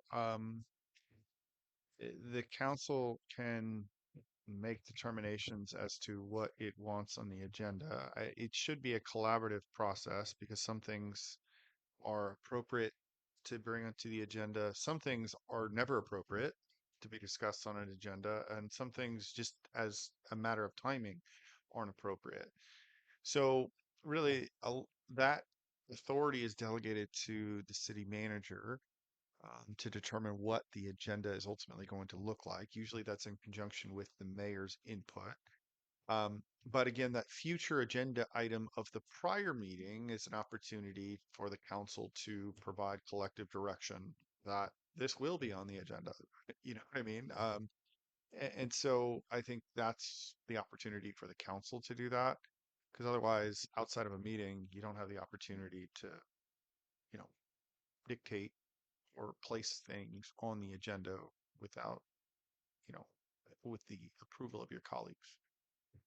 So. And then there's just kind of, day-to-day operational things that come forward that, that we might need an action by the council on a certain item, or there's, a resolution that are just more like day-to-day management activities. So those are more of the things that I put on, and I try and be, careful about overloading but there's sometimes where we just, we've got to get your authorization on something, say. Um, but yeah, I think just the future agenda items, we keep that as kind of a running list. It gets captured in the meeting minutes. We take that from the previous meeting, we bring it forward to the next agenda. So there really shouldn't be, I don't see where we've had like urgency items that, if we have something like that, then, those could be, brought to me. We can kind of figure out whether we need another meeting or something, but I don't routinely see where we, aren't meeting enough to be able to get our, the day to day, administration of the city is suffering because of that, or there's an item that, is just this burning item that couldn't, be part of the process. It seems like the process works. It does give you a month between meetings, but that also gives us a month to like make sure minutes are done, that we're vetting a project, we're getting you the best information, staff time, agenda reports, all of that. So it does, it ticks off pretty darn fast at that point. So If I may. Yes, go ahead, please. Yeah, I'd rather just go with the mayor and the city manager making those decisions personally. So I'm comfortable with the status quo on that. I I think you had a comment, sir. No, go ahead. I succeed to or succeed. Well, I think that having I think it establishes a good balance to have an additional representative from the council. And again, being that this council is rather fresh in these seats, I think that it can be helpful to bring back that information on what that process is like. If it becomes too cumbersome, then we could revisit it. But I don't know if this is an action item that we're supposed to be taking right now. As far as I assume that our agenda setting is going to become a future agenda item, or are we deciding now, since we have another meeting coming up, who will be involved in this next agenda setting? well, you guys have a placeholder for a future agenda item, so you'll discuss that under number 12. But this is the designation of the agenda setting committee, and whether you want to stick with the municipal code that identifies the mayor and the city manager, or if you want to create an ad hoc, which adds two. So this, yeah, And I this think is an you need to action. clearly define what the roles are of the agenda setting committee. I had a quick question about the Mhm. history, not a lengthy one, but if you could just fill us in on why it was created and then like why we would get rid of it now. Yeah, so it's in the code. It's always been an option. In the past, there wasn't really an interest necessarily by the council to participate in the agenda preparation side of things. Like I said, it's not the role of the agenda setting committee isn't to bring new items to the agenda. It's just to look at the order of business, and then, to work with the city manager if they're, if things need to be moved around. But it's not to bring new items that you guys haven't agreed to. Um, and I think when we put the ad hoc together was during a time where there was questions about transparency and how things got on the agenda, and um, if there wasn't enough input by the council. And so I think I was actually the one, now I'm kind of kicking myself, that brought this and said, hey, why don't we, bring this back? And that way it's not just me. I was trying to honestly just provide myself a bit of cover. So it was like, no, there's other people participating in this process. It's not just me determining or dictating, the council's, what the council sees. So I was wholly comfortable, and I'm still wholly comfortable with having, that. But like I said, it just does need to stay within the process, because otherwise you're clearly acting outside of your scope as council as well. And you don't want to do that. That's what protects all of us, from making sure that we're doing things correctly. So if you want to have it's great. It helps me out as well.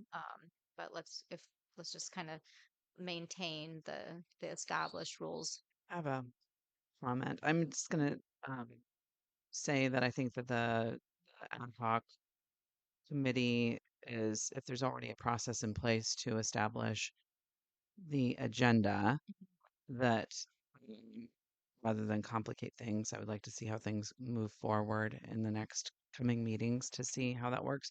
But I would like to say that I would like to see the order of things be different on the agenda, and to include old business or unfinished business in there somewhere. But yeah, I'd like getting approval of the agenda minutes, and then um, moving forward with new business, and then old business. That's kind of just the format that I'm used to. But as far as if there is a process, and that we have a process with future agenda items at our disposal, then my recommendation would be to just move forward with that and see how it goes.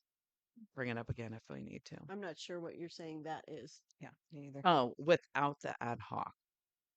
Okay. But I, So with, yeah, I'm just looking at the municipal code, and it's not that clear.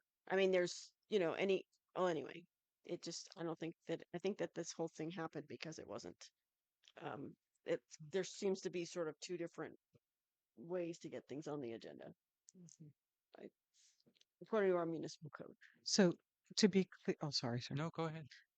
So currently by code, we do have this ad hoc committee, even though No, ad hoc, okay.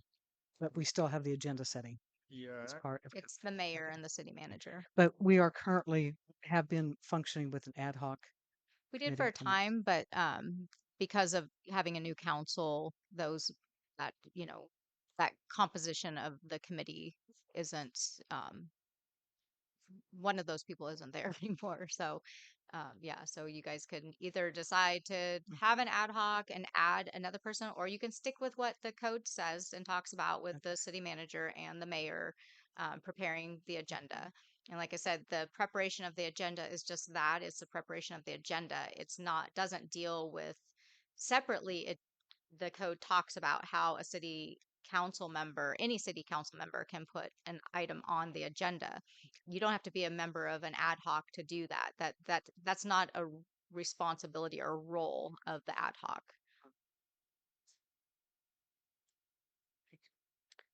Well, my preference is to keep it as an ad hoc committee. Um, and if after a few months that doesn't seem to be working out, we can revisit and we can dissolve it. And maybe if when we get to our reviewing our council manual or whatever you want to call it, when we get to that, if we want to create something different, to bring it in line with the municipal code, we can do that. But I don't feel that because the council has changed that we should dissolve the committee because Adeline's not here anymore. John's here, so John can serve on that. I've been serving on it, and so I personally don't see a reason to dissolve it. Is I there, sorry, go ahead. sir, no, go on. I think there was just some confusion initially because we had no training as to exactly what the committee did. So there was just some confusion there. That's kind of really all I wanted to say to that point. And I'll go ahead and let you go ahead and speak. Well, I think that there's a benefit to continue with it. The players may have changed, but we still have the same kind of process at the moment. And it doesn't have to be that we are wedded to it forever, for that matter. If discussion is done, I would like to make a motion to have the mayor and the mayor pro tem be part of an ad hoc committee in the agenda setting. And I'll second that motion. Ryan, quick point of order. Sorry. If I want to continue the discussion for a moment, do I need to interrupt her to get, no, the discussion can continue after the motion's great. been made. Thank Yeah. you. Thank you. Yeah. So we have a first and a second, and then we can continue discussion. Correct. Great. Thank you. Ryan, are there any legal benefits to having one or two members, or is there any benefit to council to have two members in that meeting? I don't know if there's a benefit. There's certainly a restriction. We can't go above two, so it's either one or two or none. The municipal code says that the city clerk, in cooperation with the city manager and or delegated council person, shall prepare an agenda for each regular and special meeting of the city council. The municipal code is not plural, and the designation of a council person to assist in the preparation of the agenda. Um, we've had this ad hoc for some time, that includes two people. We need to clean up this section of the municipal code anyway, so that would be a reason to clean it up if we want to change that to more than one. Um, again, I think if we're sticking to the agenda setting committee and maybe agenda setting isn't the right word, but agenda review committee for the particular agenda that's coming up, then I think that's fine. And I don't know if you need to meet or if it's just the city manager emailing a draft agenda out and saying, here it is. What are your thoughts? However that works, I think is fine. But um, the municipal code does, say city manager and or delegated council person shall prepare an agenda. So we'll clean that up if that's the desire of the council. Well, and the manual says that, and possibly the addition of a second council member. So Yeah. At this point, we have a first and a second. Any further discussion before I bring it back for the first and second? I've not been through the hot committee, any of that stuff. So I'm just curious. I mean, all it's doing is moving agenda, so I don't see it being a really huge deal here. I'm just curious. You have three people. How do y'all decide who gets to decide that? Does the city manager make that final call? Is it a consensus? What if I'm so curious as to how that process works out. We're not sure yet. Yeah. We haven't really, we didn't get a chance to, I mean, sorry, I'm not, You're fine. Mandy, don't take this the wrong way. We just really didn't get a chance to kind of Yeah. do it, and we It's weren't all news to me. it's all new. So, and go ahead. previously it was kind of a free for all. We never did discuss how the committee was going to work. We just you met. just put your input in. We And just then... met and hammered it out, and or didn't. Okay. There you go. I respect that. So thank you. And previously we had a fourth person, so there were 4 people at the table. So this is going to be 3, and at the table in the email group. But yeah, it's just I think it's more support. It's more, it's a little bit more of everything. It can be a good thing, and discussing how we want it to work. That's a wide open slate. So, we could do that. I just think because of some of the restrictions and some of the confusion with the purpose that I wasn't really identifying a clear benefit to that because there was already a process in place other than maybe providing some additional balance to make sure that we're not extending these meetings into 4-hour meetings. I can see where, you would want to run that by maybe one other person, but anyway, that's just my opinion. It is a little bit cumbersome to trying to manage everyone's schedules and get everyone together. Having just one person um, does make it easier to coordinate. That is a problem that we started to have last time with the committee. Was it was just too many people trying to figure out when people can meet. People have different work schedules and things, but honestly, the agenda setting committee is really not that exciting of a topic. And if we stick with the rules, it should be pretty straightforward in its process. So. Well, I like the idea of balance. I mean, I think that it's more balanced with more people. So I still support that motion. We have a first and a second. So I'll go ahead and Call for the vote. we need to take this out to public. Does the public have any comment on this item? Go ahead and looking over to Zoom here. We have Julie. Could you put the microphone? I'll stay strong with you. I really support that we have involvement from our council on setting the agendas. If we need to rotate through council members appropriate to scheduling, that's fine. Let's change the ordinance. We have some more that we need to change. Perhaps an ordinance drafting situation could come up soon where we can start tackling. Sounds like we've had a couple tonight is what I'm saying. This would be one. And so I would really like to see your guys' involvement step up, man. I've missed the council that is running the city. All right. So let's get our feet in the ground. If we have to change some ordinances, let's do it. The community will support you. Thank you. Thank you very much. Just an idea I had, Ryan, just now. Well, actually, I think somebody else had the idea, but could we rotate every month who the secondary member of it is, and it wouldn't be any kind of a Brown Act violation? And that way, all the council members could contribute. Yeah, and actually the mayor really is the one that appoints members to ad hoc committees. You can do it by motion practice too, but usually that falls under your authority as mayor to say who's going to serve on what ad hoc committees. And so each month you could rotate through and remove somebody, and put somebody else on. But that would be a whole process, I'm assuming. I mean, it can be agendized, every, I don't know, calendar quarter to revisit, ad hoc assignments. But usually that's something that's just appointed by the mayor. Great, thank you. Yeah. Let me go ahead and have any other comments? No comment. Did you? No comment. Okay. Just to clarify with Ryan, so you're saying that even now that the mayor could appoint a person and appoint a different person each time? Yeah, it's a little out of norm for the council to make a motion to appoint people to an ad hoc. Usually it's just by the mayor's directive. But I'm saying the mayor has that ability right now, and he could do that beginning now and forward. Correct. Okay. Is that all ad hoc committees? Yeah, if it's a proper ad hoc committee that's established for a particular purpose for a defined limited scope, yeah, usually the mayor appoints ad hoc committee members. I don't think we did that way the last 2 years. Can I try my training wheels on amending a motion? Yes, please.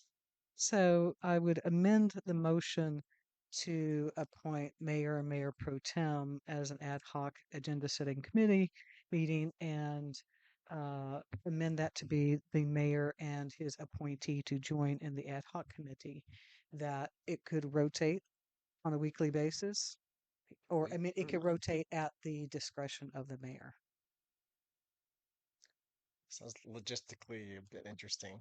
So you just swap Is that things gonna out is all that the gonna time. yeah, is that gonna be a I'm confused. recording nightmare? That I sounds mean, great. because we're gonna have to. So I'd say this. I mean, Okay.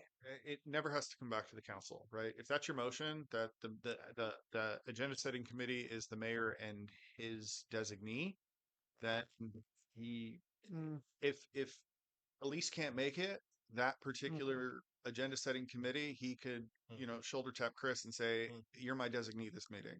I think it allows for more flexibility, and then allows for rotational change in who's on that committee, based on availability or based on a time requirement. So that's probably a more flexible way to do it. So That sounds good. I'd also like to just offer that I think the in-person meeting is not necessary for this. So I think schedules don't have to play into it. So, all of this could be done via email. so do I hear that you second the amended Yes, motion? I do. Okay. Yes. We have a first and a second. I would like to say that if I am going to be involved in being an alternate to this process, I need to have clear direction on exactly what the purpose is and what the rules are. And so I might need a refresher if I was going to be participating in that. Sounds good. So we have a first and a second. All those in favor, say aye. Aye. Aye. All those opposed? All those abstain? Abstain. Abstain. Need to put order. And can we be clear on the purpose of abstention in voting? yeah, there's no rhyme or reason to why. Well, there's a reason personally to the person, but there's no other than conflicts of interest when abstention is legally required. Any council member can abstain from a vote for whatever reason you want. Doesn't have to be declared, doesn't have to be explained. It just gets noted in the minute that there's yeses, there's nos, and there's abstentions. But your vote does count towards the quorum, right? So if you get 2 yeses and 3 abstentions, the motion carries. So, some people think that they can defeat a motion just by abstaining, but your vote counts towards the quorum, and majority from that point rules. So, anyway, Good to know. Thank you. So the motion does pass. Correct. 3 to 0. That we are going to go ahead and form an ad hoc committee where the mayor will select another council member periodically to join him in the selection process. And there's no set timeline for how long that person will be on that ad hoc committee. Can I comment further on that? Sure. I would like to say I would like to include everyone in this process so that we all feel like we are contributing in the process. Thank you. I think it's great. Moving on to, we need to go ahead and check in with everyone. We're past our 9:30 mark. Does everyone wish to continue this meeting tonight? Go ahead and take a quick poll on that. No, but I will. Michelle. I'm fine. So we're at correspondence and agenda. Yeah, you're on. Correct. We're Yeah. almost done. So, okay. And you? Okay, we got. Yeah, I'm fine. I just was curious about the minutes. My packet didn't have any minutes from November. Were they supposed to be in there? I'll just have Yeah. 12.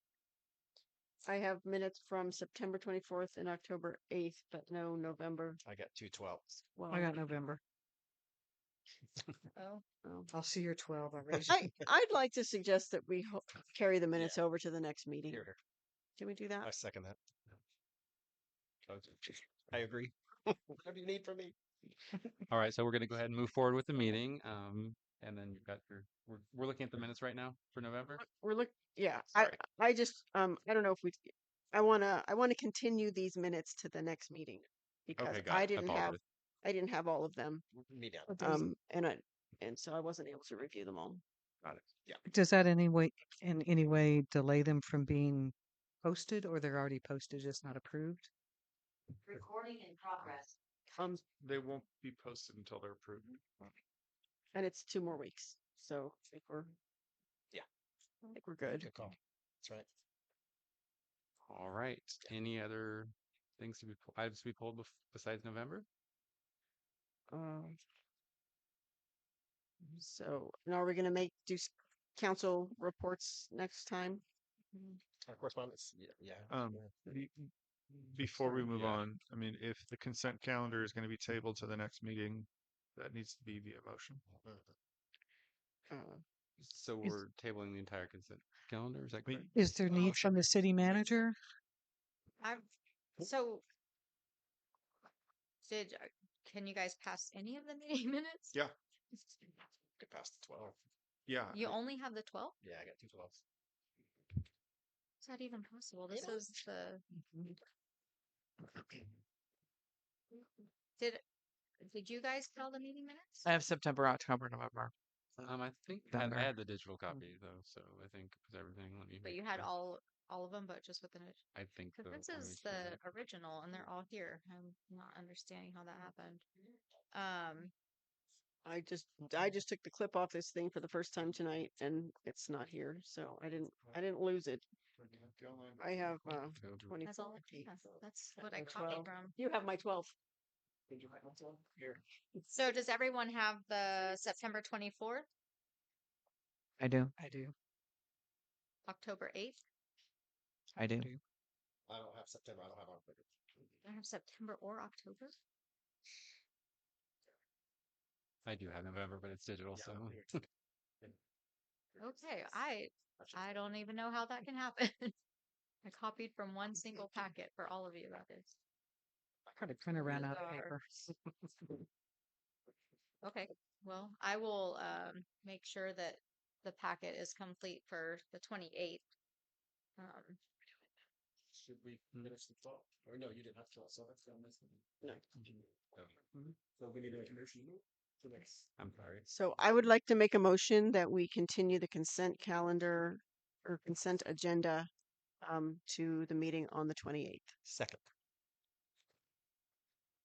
All those in favor say aye. Aye. Aye. The motion passes unanimously. I apologize. I think we skipped item 9. Is that correct?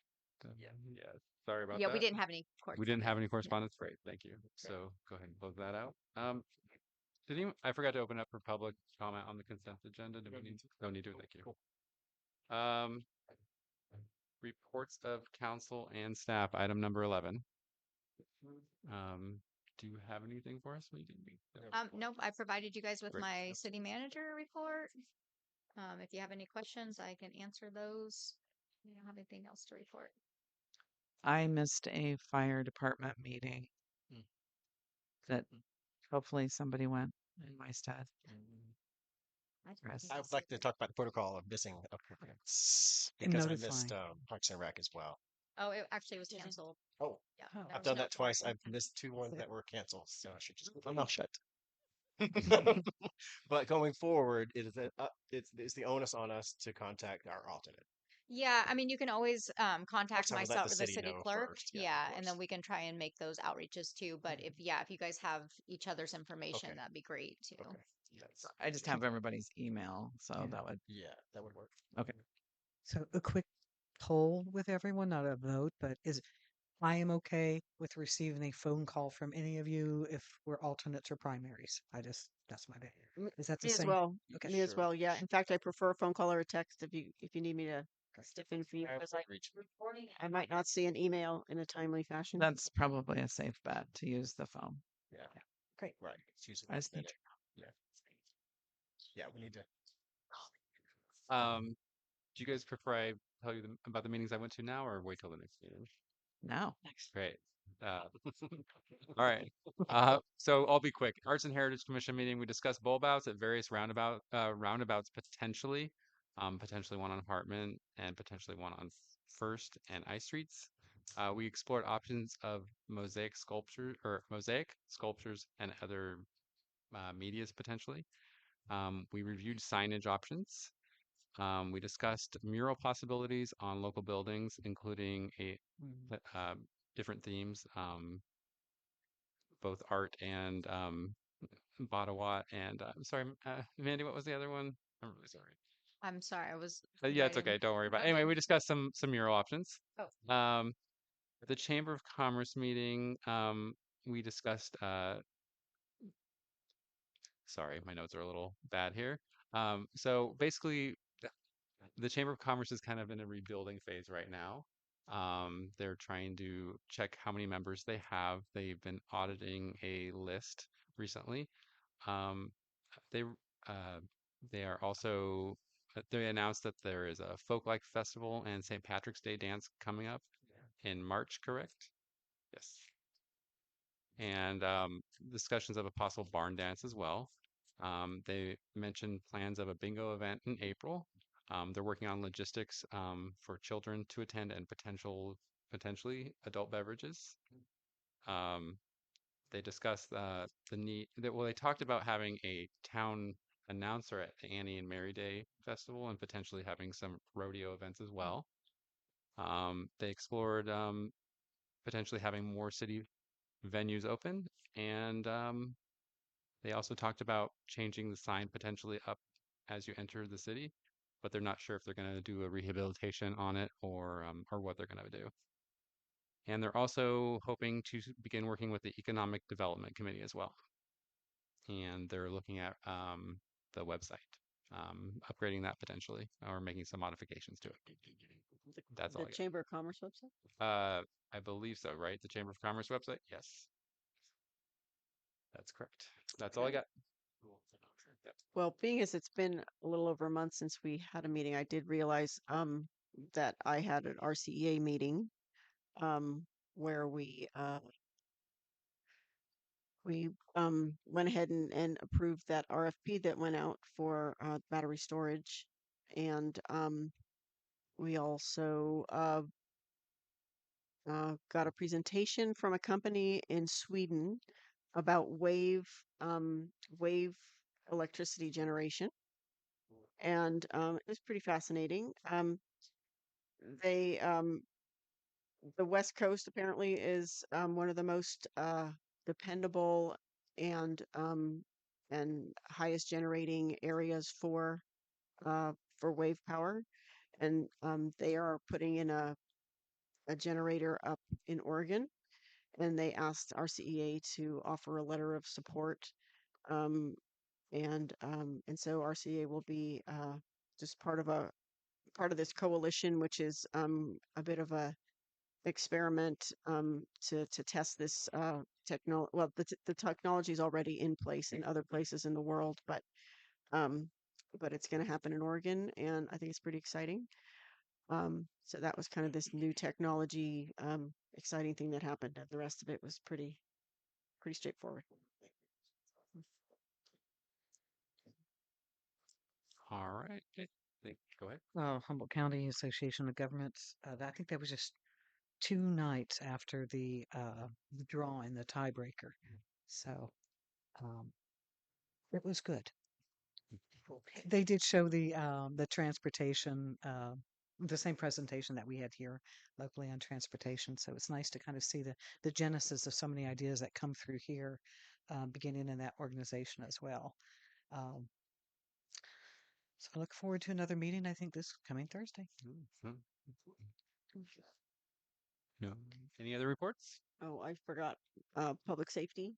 So, and by the end of this month, we don't have a quorum for public safety. We're down to 2 members. So, if anybody has anybody they want to encourage, that would be good.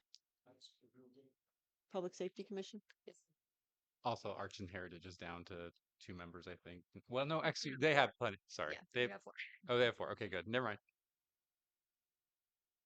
That's it. And Chamber of Commerce could use some shout out as well. They need Oh, some yeah. membership as well. Okay. No other reports of council and staff? Do we need to take public input on that? No. And we're on to future agenda items. So I'll let you guys go ahead and explain what the process is here.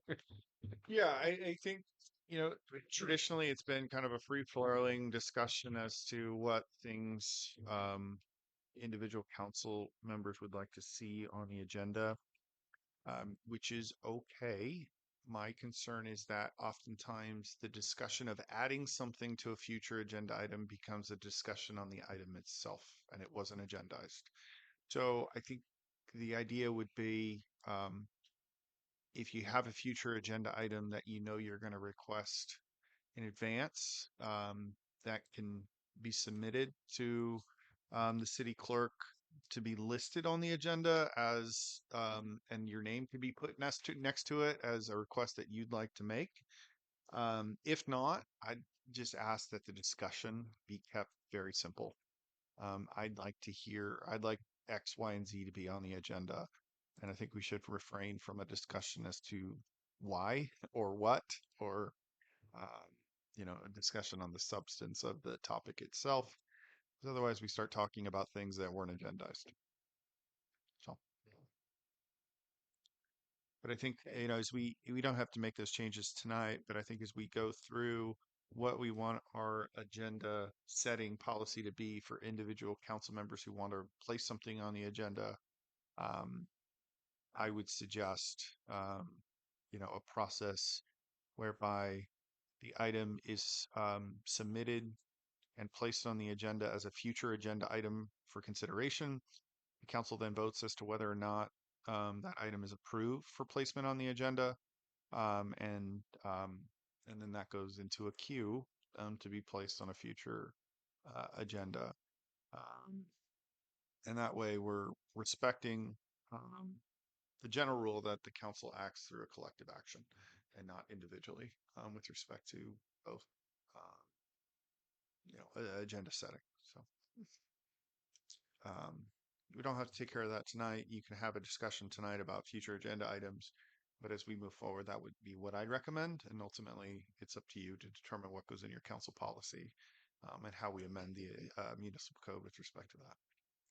So, John created a Google, what do you call that, spreadsheet thing, Yeah. with agenda items on it, and it's kind of handy. And I wonder, is it possible to allow all the council members to view this future agenda items thing like as a working document? Because no. No, unfortunately not. I mean, look, if it's continually in the packet, fine. Mhm. If it's the future agenda items tracking sheet that just gets put in with the packet, but to collaborate outside of a meeting as to what is on it, is not Right, not I know, not collaborate, but so if you could just make that a printable view and it gets printed every month, and It just sits in here. It comes back here. Everything that didn't make it on the agenda will be listed under future. So you're saying that's fine because it's in the packet then? I'm saying it's fine for the other council members to view it that way. Whether or not everything that's on the spreadsheet should be considered approved by the council for a future agenda item is still an issue that Okay. needs to be resolved.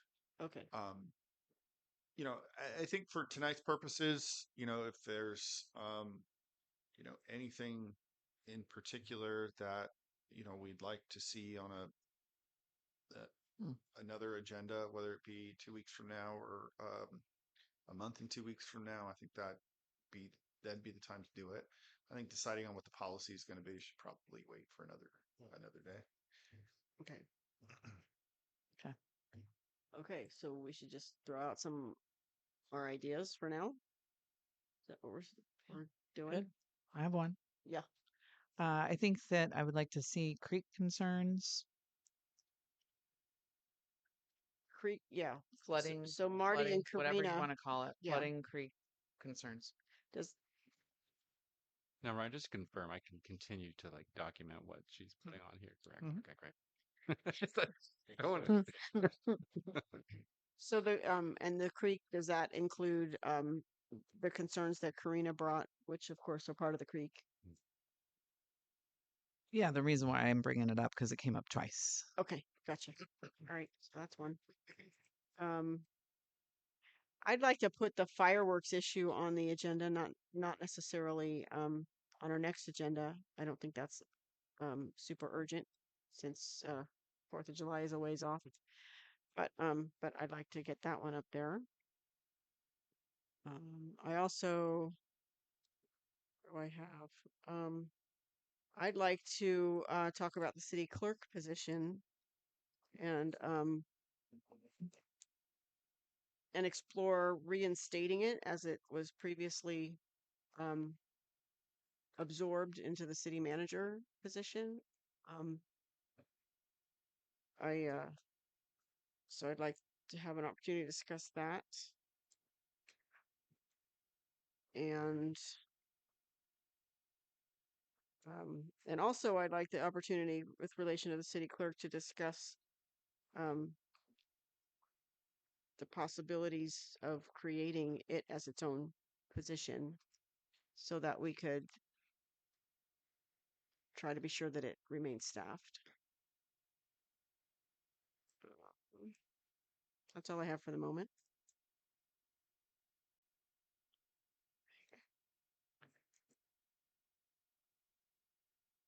Any other ideas, Councilman? Do we go ahead and can we pull them together and like vote on them, or what would be the best process here for this? Like, I think until we develop what the policy is, I think we stick to what we've done, which is, these are suggestions as to things that you'd like to see come up.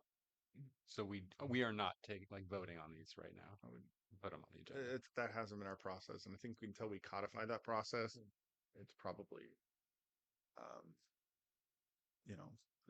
we just stick with what we've done. Well, while I'm on a roll, I'd like to have the formation of an ad hoc committee for law enforcement,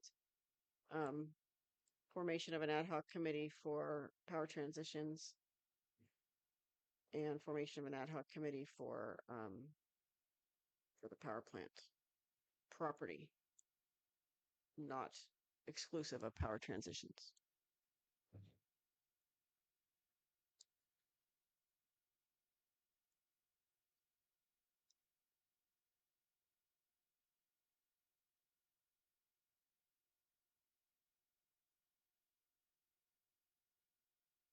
Is there a certain level of ad hoc committees that we do? Do you want to have 4 or 5 ad hoc committees going on at the same time?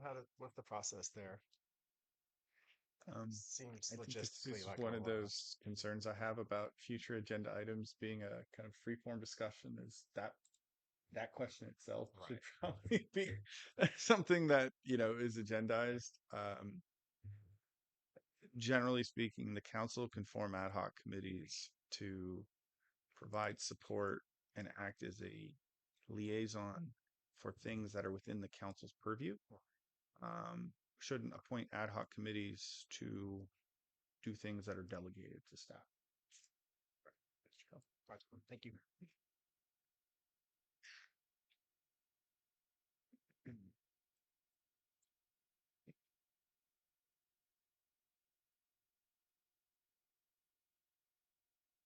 Any other Well, just items? no. I thought, are we just spitballing here as we go? Wish think list so. in it. We're putting them all out there. Fire away. Okay. Well, keep on going. Do you have some? I do. Please. I did for homework. Well, I would say agenda setting discussion, since we've all spoken about that. I think another one that we have brought up multiple times has been the number of council meetings per month. Right. I'm not sure how that goes, but I would say those two probably would be more priority items since they kind of affect where we go.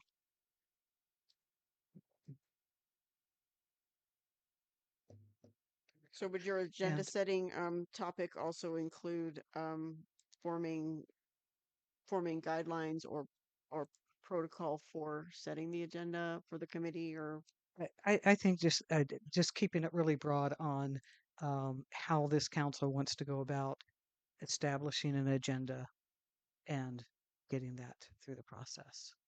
Fair enough.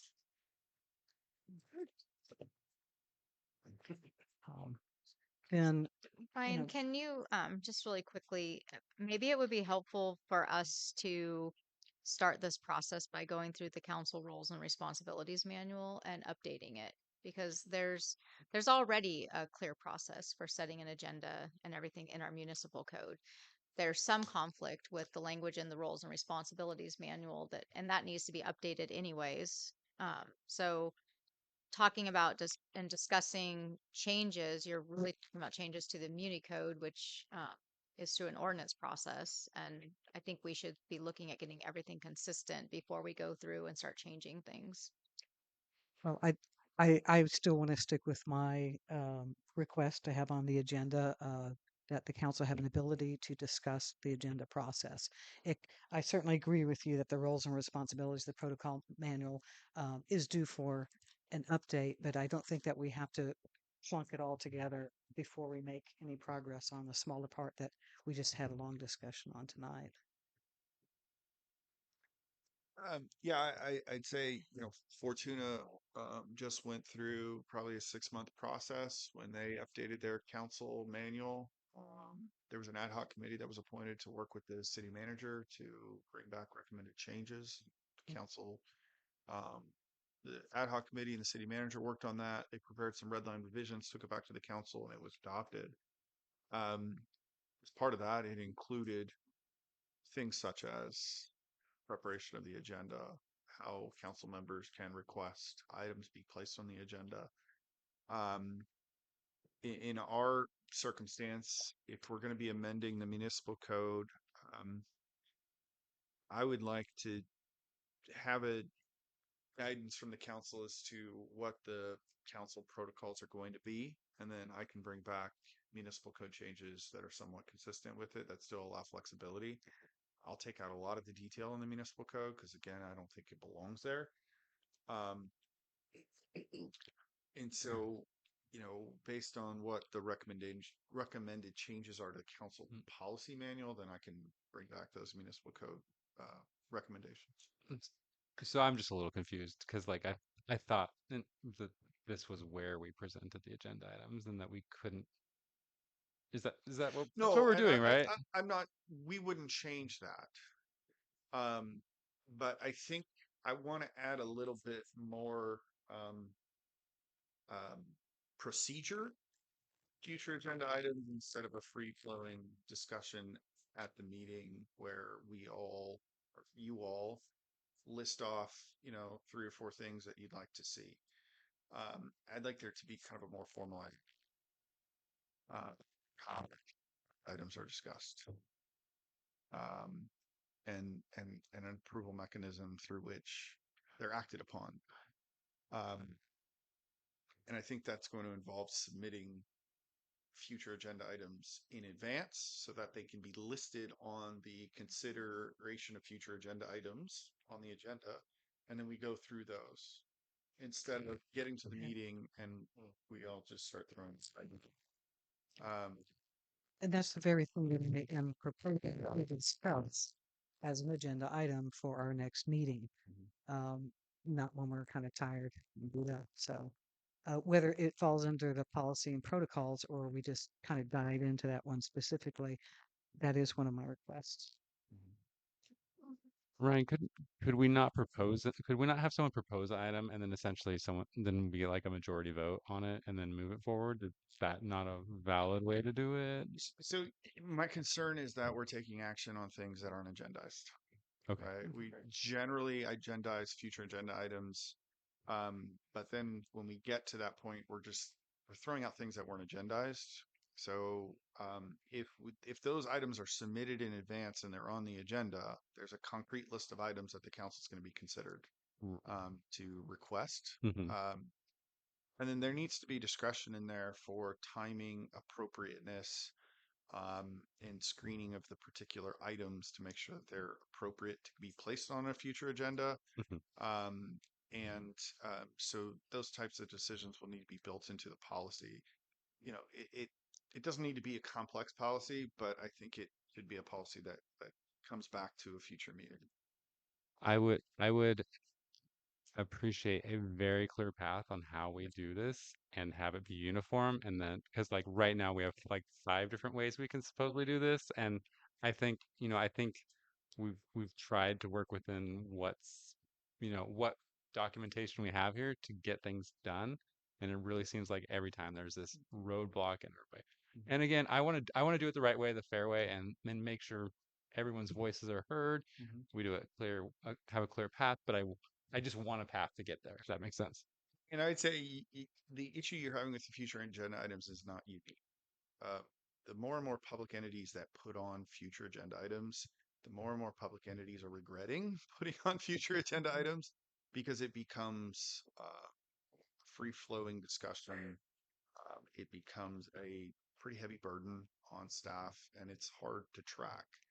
It's your agenda. If you want to keep it on there, you keep it on there. But I think we need to include some steps that allow the ideas that you would like to have considered for future agenda items on the agenda under future agenda items before it's posted. Now, we can't like obviously go into too much of a discussion on it because we don't have an agendized item on this, but like, can I ask for like, Yeah, I mean, I can put together a proposed policy. I don't know if I'll get it to you for your January 28th meeting, but certainly by the February meeting. Okay. Great. So being as we're floating in a sea of confusion right now, can we actually select some items for our next agenda, or are all of our spitball ideas just going to go into a pool and then we're going to fight about it later? I mean, I feel like we've just set ourselves up to fail a little bit. Well, I think the way we've done it and the way the public expects that you'll do it is how you've been doing it, which are each council member puts forth ideas that then go to staff to be placed on a future agenda. And until we have a policy in place, I think we should probably stick with that for now. And I have a lot of hesitation about doing motions on things that aren't specifically listed on the agenda. Gotcha. Okay.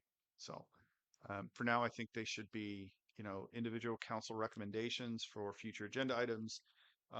Mandy is taking note of those and can bring them forward at the appropriate time. I mean, part of the agenda setting committee is to make sure agendas are not stacked with so many items. And I think if the agenda setting is a requirement that every item that's brought up gets placed on the very next agenda, then that creates a lot of No, difficulty. I don't think that's what we're trying to say. But I think the council wants to have a say in prioritizing items so that those that we feel are, priorities get agendized sooner rather than later. Yeah, and especially for those items that need to be staffed, right? I mean, if if a council member wants to bring up an item that needs no staff work, no staff report, no due diligence, that's easier to put on an agenda than an item that requires a staff report, potential referrals out to the city planner or the city engineer. And so, there needs to be that discretion built into the policy. And I think that's where, um, we can set a step one, step two, step three, but there needs to be a step in there where there's some discretion given to staff in order to determine when and what's appropriate. So just to throw this out here, could I recommend council to consider the review of the council roles and responsibilities and consistency with the municipal code to come to a future agenda item, not this next meeting, but allow staff and Ryan to put together some proposals for you to consider so that we're not just spinning our wheels, but we can kind of bring you something forward. I've already gone through the roles and responsibilities and made a bunch of proposed changes to make them consistent and to bring them up to date with where we are currently. Ryan's been working with, he's got good information from a council who just went through this process on policy and agenda setting and all of that that could be brought forward. So you're not starting and trying to just figure this out from ground zero, but you have something to base some discussion on. I can tell you I won't be able to have all of that done by the 28th. There are also some bigger ticket items too, the housing element. You'll have your financials, your accountant will be here to talk to you. We've got, just a few cleanup items. We've got some council appointments and different things too. So all of those have to be facilitated. So some of these, just are going to take a little bit longer. But I think as staff, I think that would be more appropriate. And I think we could provide you with better information if we have a little bit of time to bring this forward. I would appreciate any resources that you can provide and just clarity as far as municipal code and policies and guidelines for us to have a more structured Sure. approach to this. Yeah. I think the inconsistencies throughout the documents is what's really causing the most problem. So, I don't know of anywhere else that it's a problem other than the agenda setting.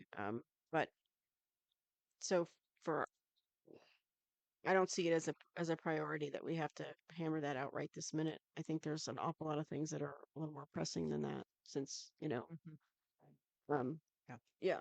So I'm fine with that for future, but I don't think we need to do it in the next month. That's kind of a low priority item for me. Um I'd like to talk about access to information for the council. Um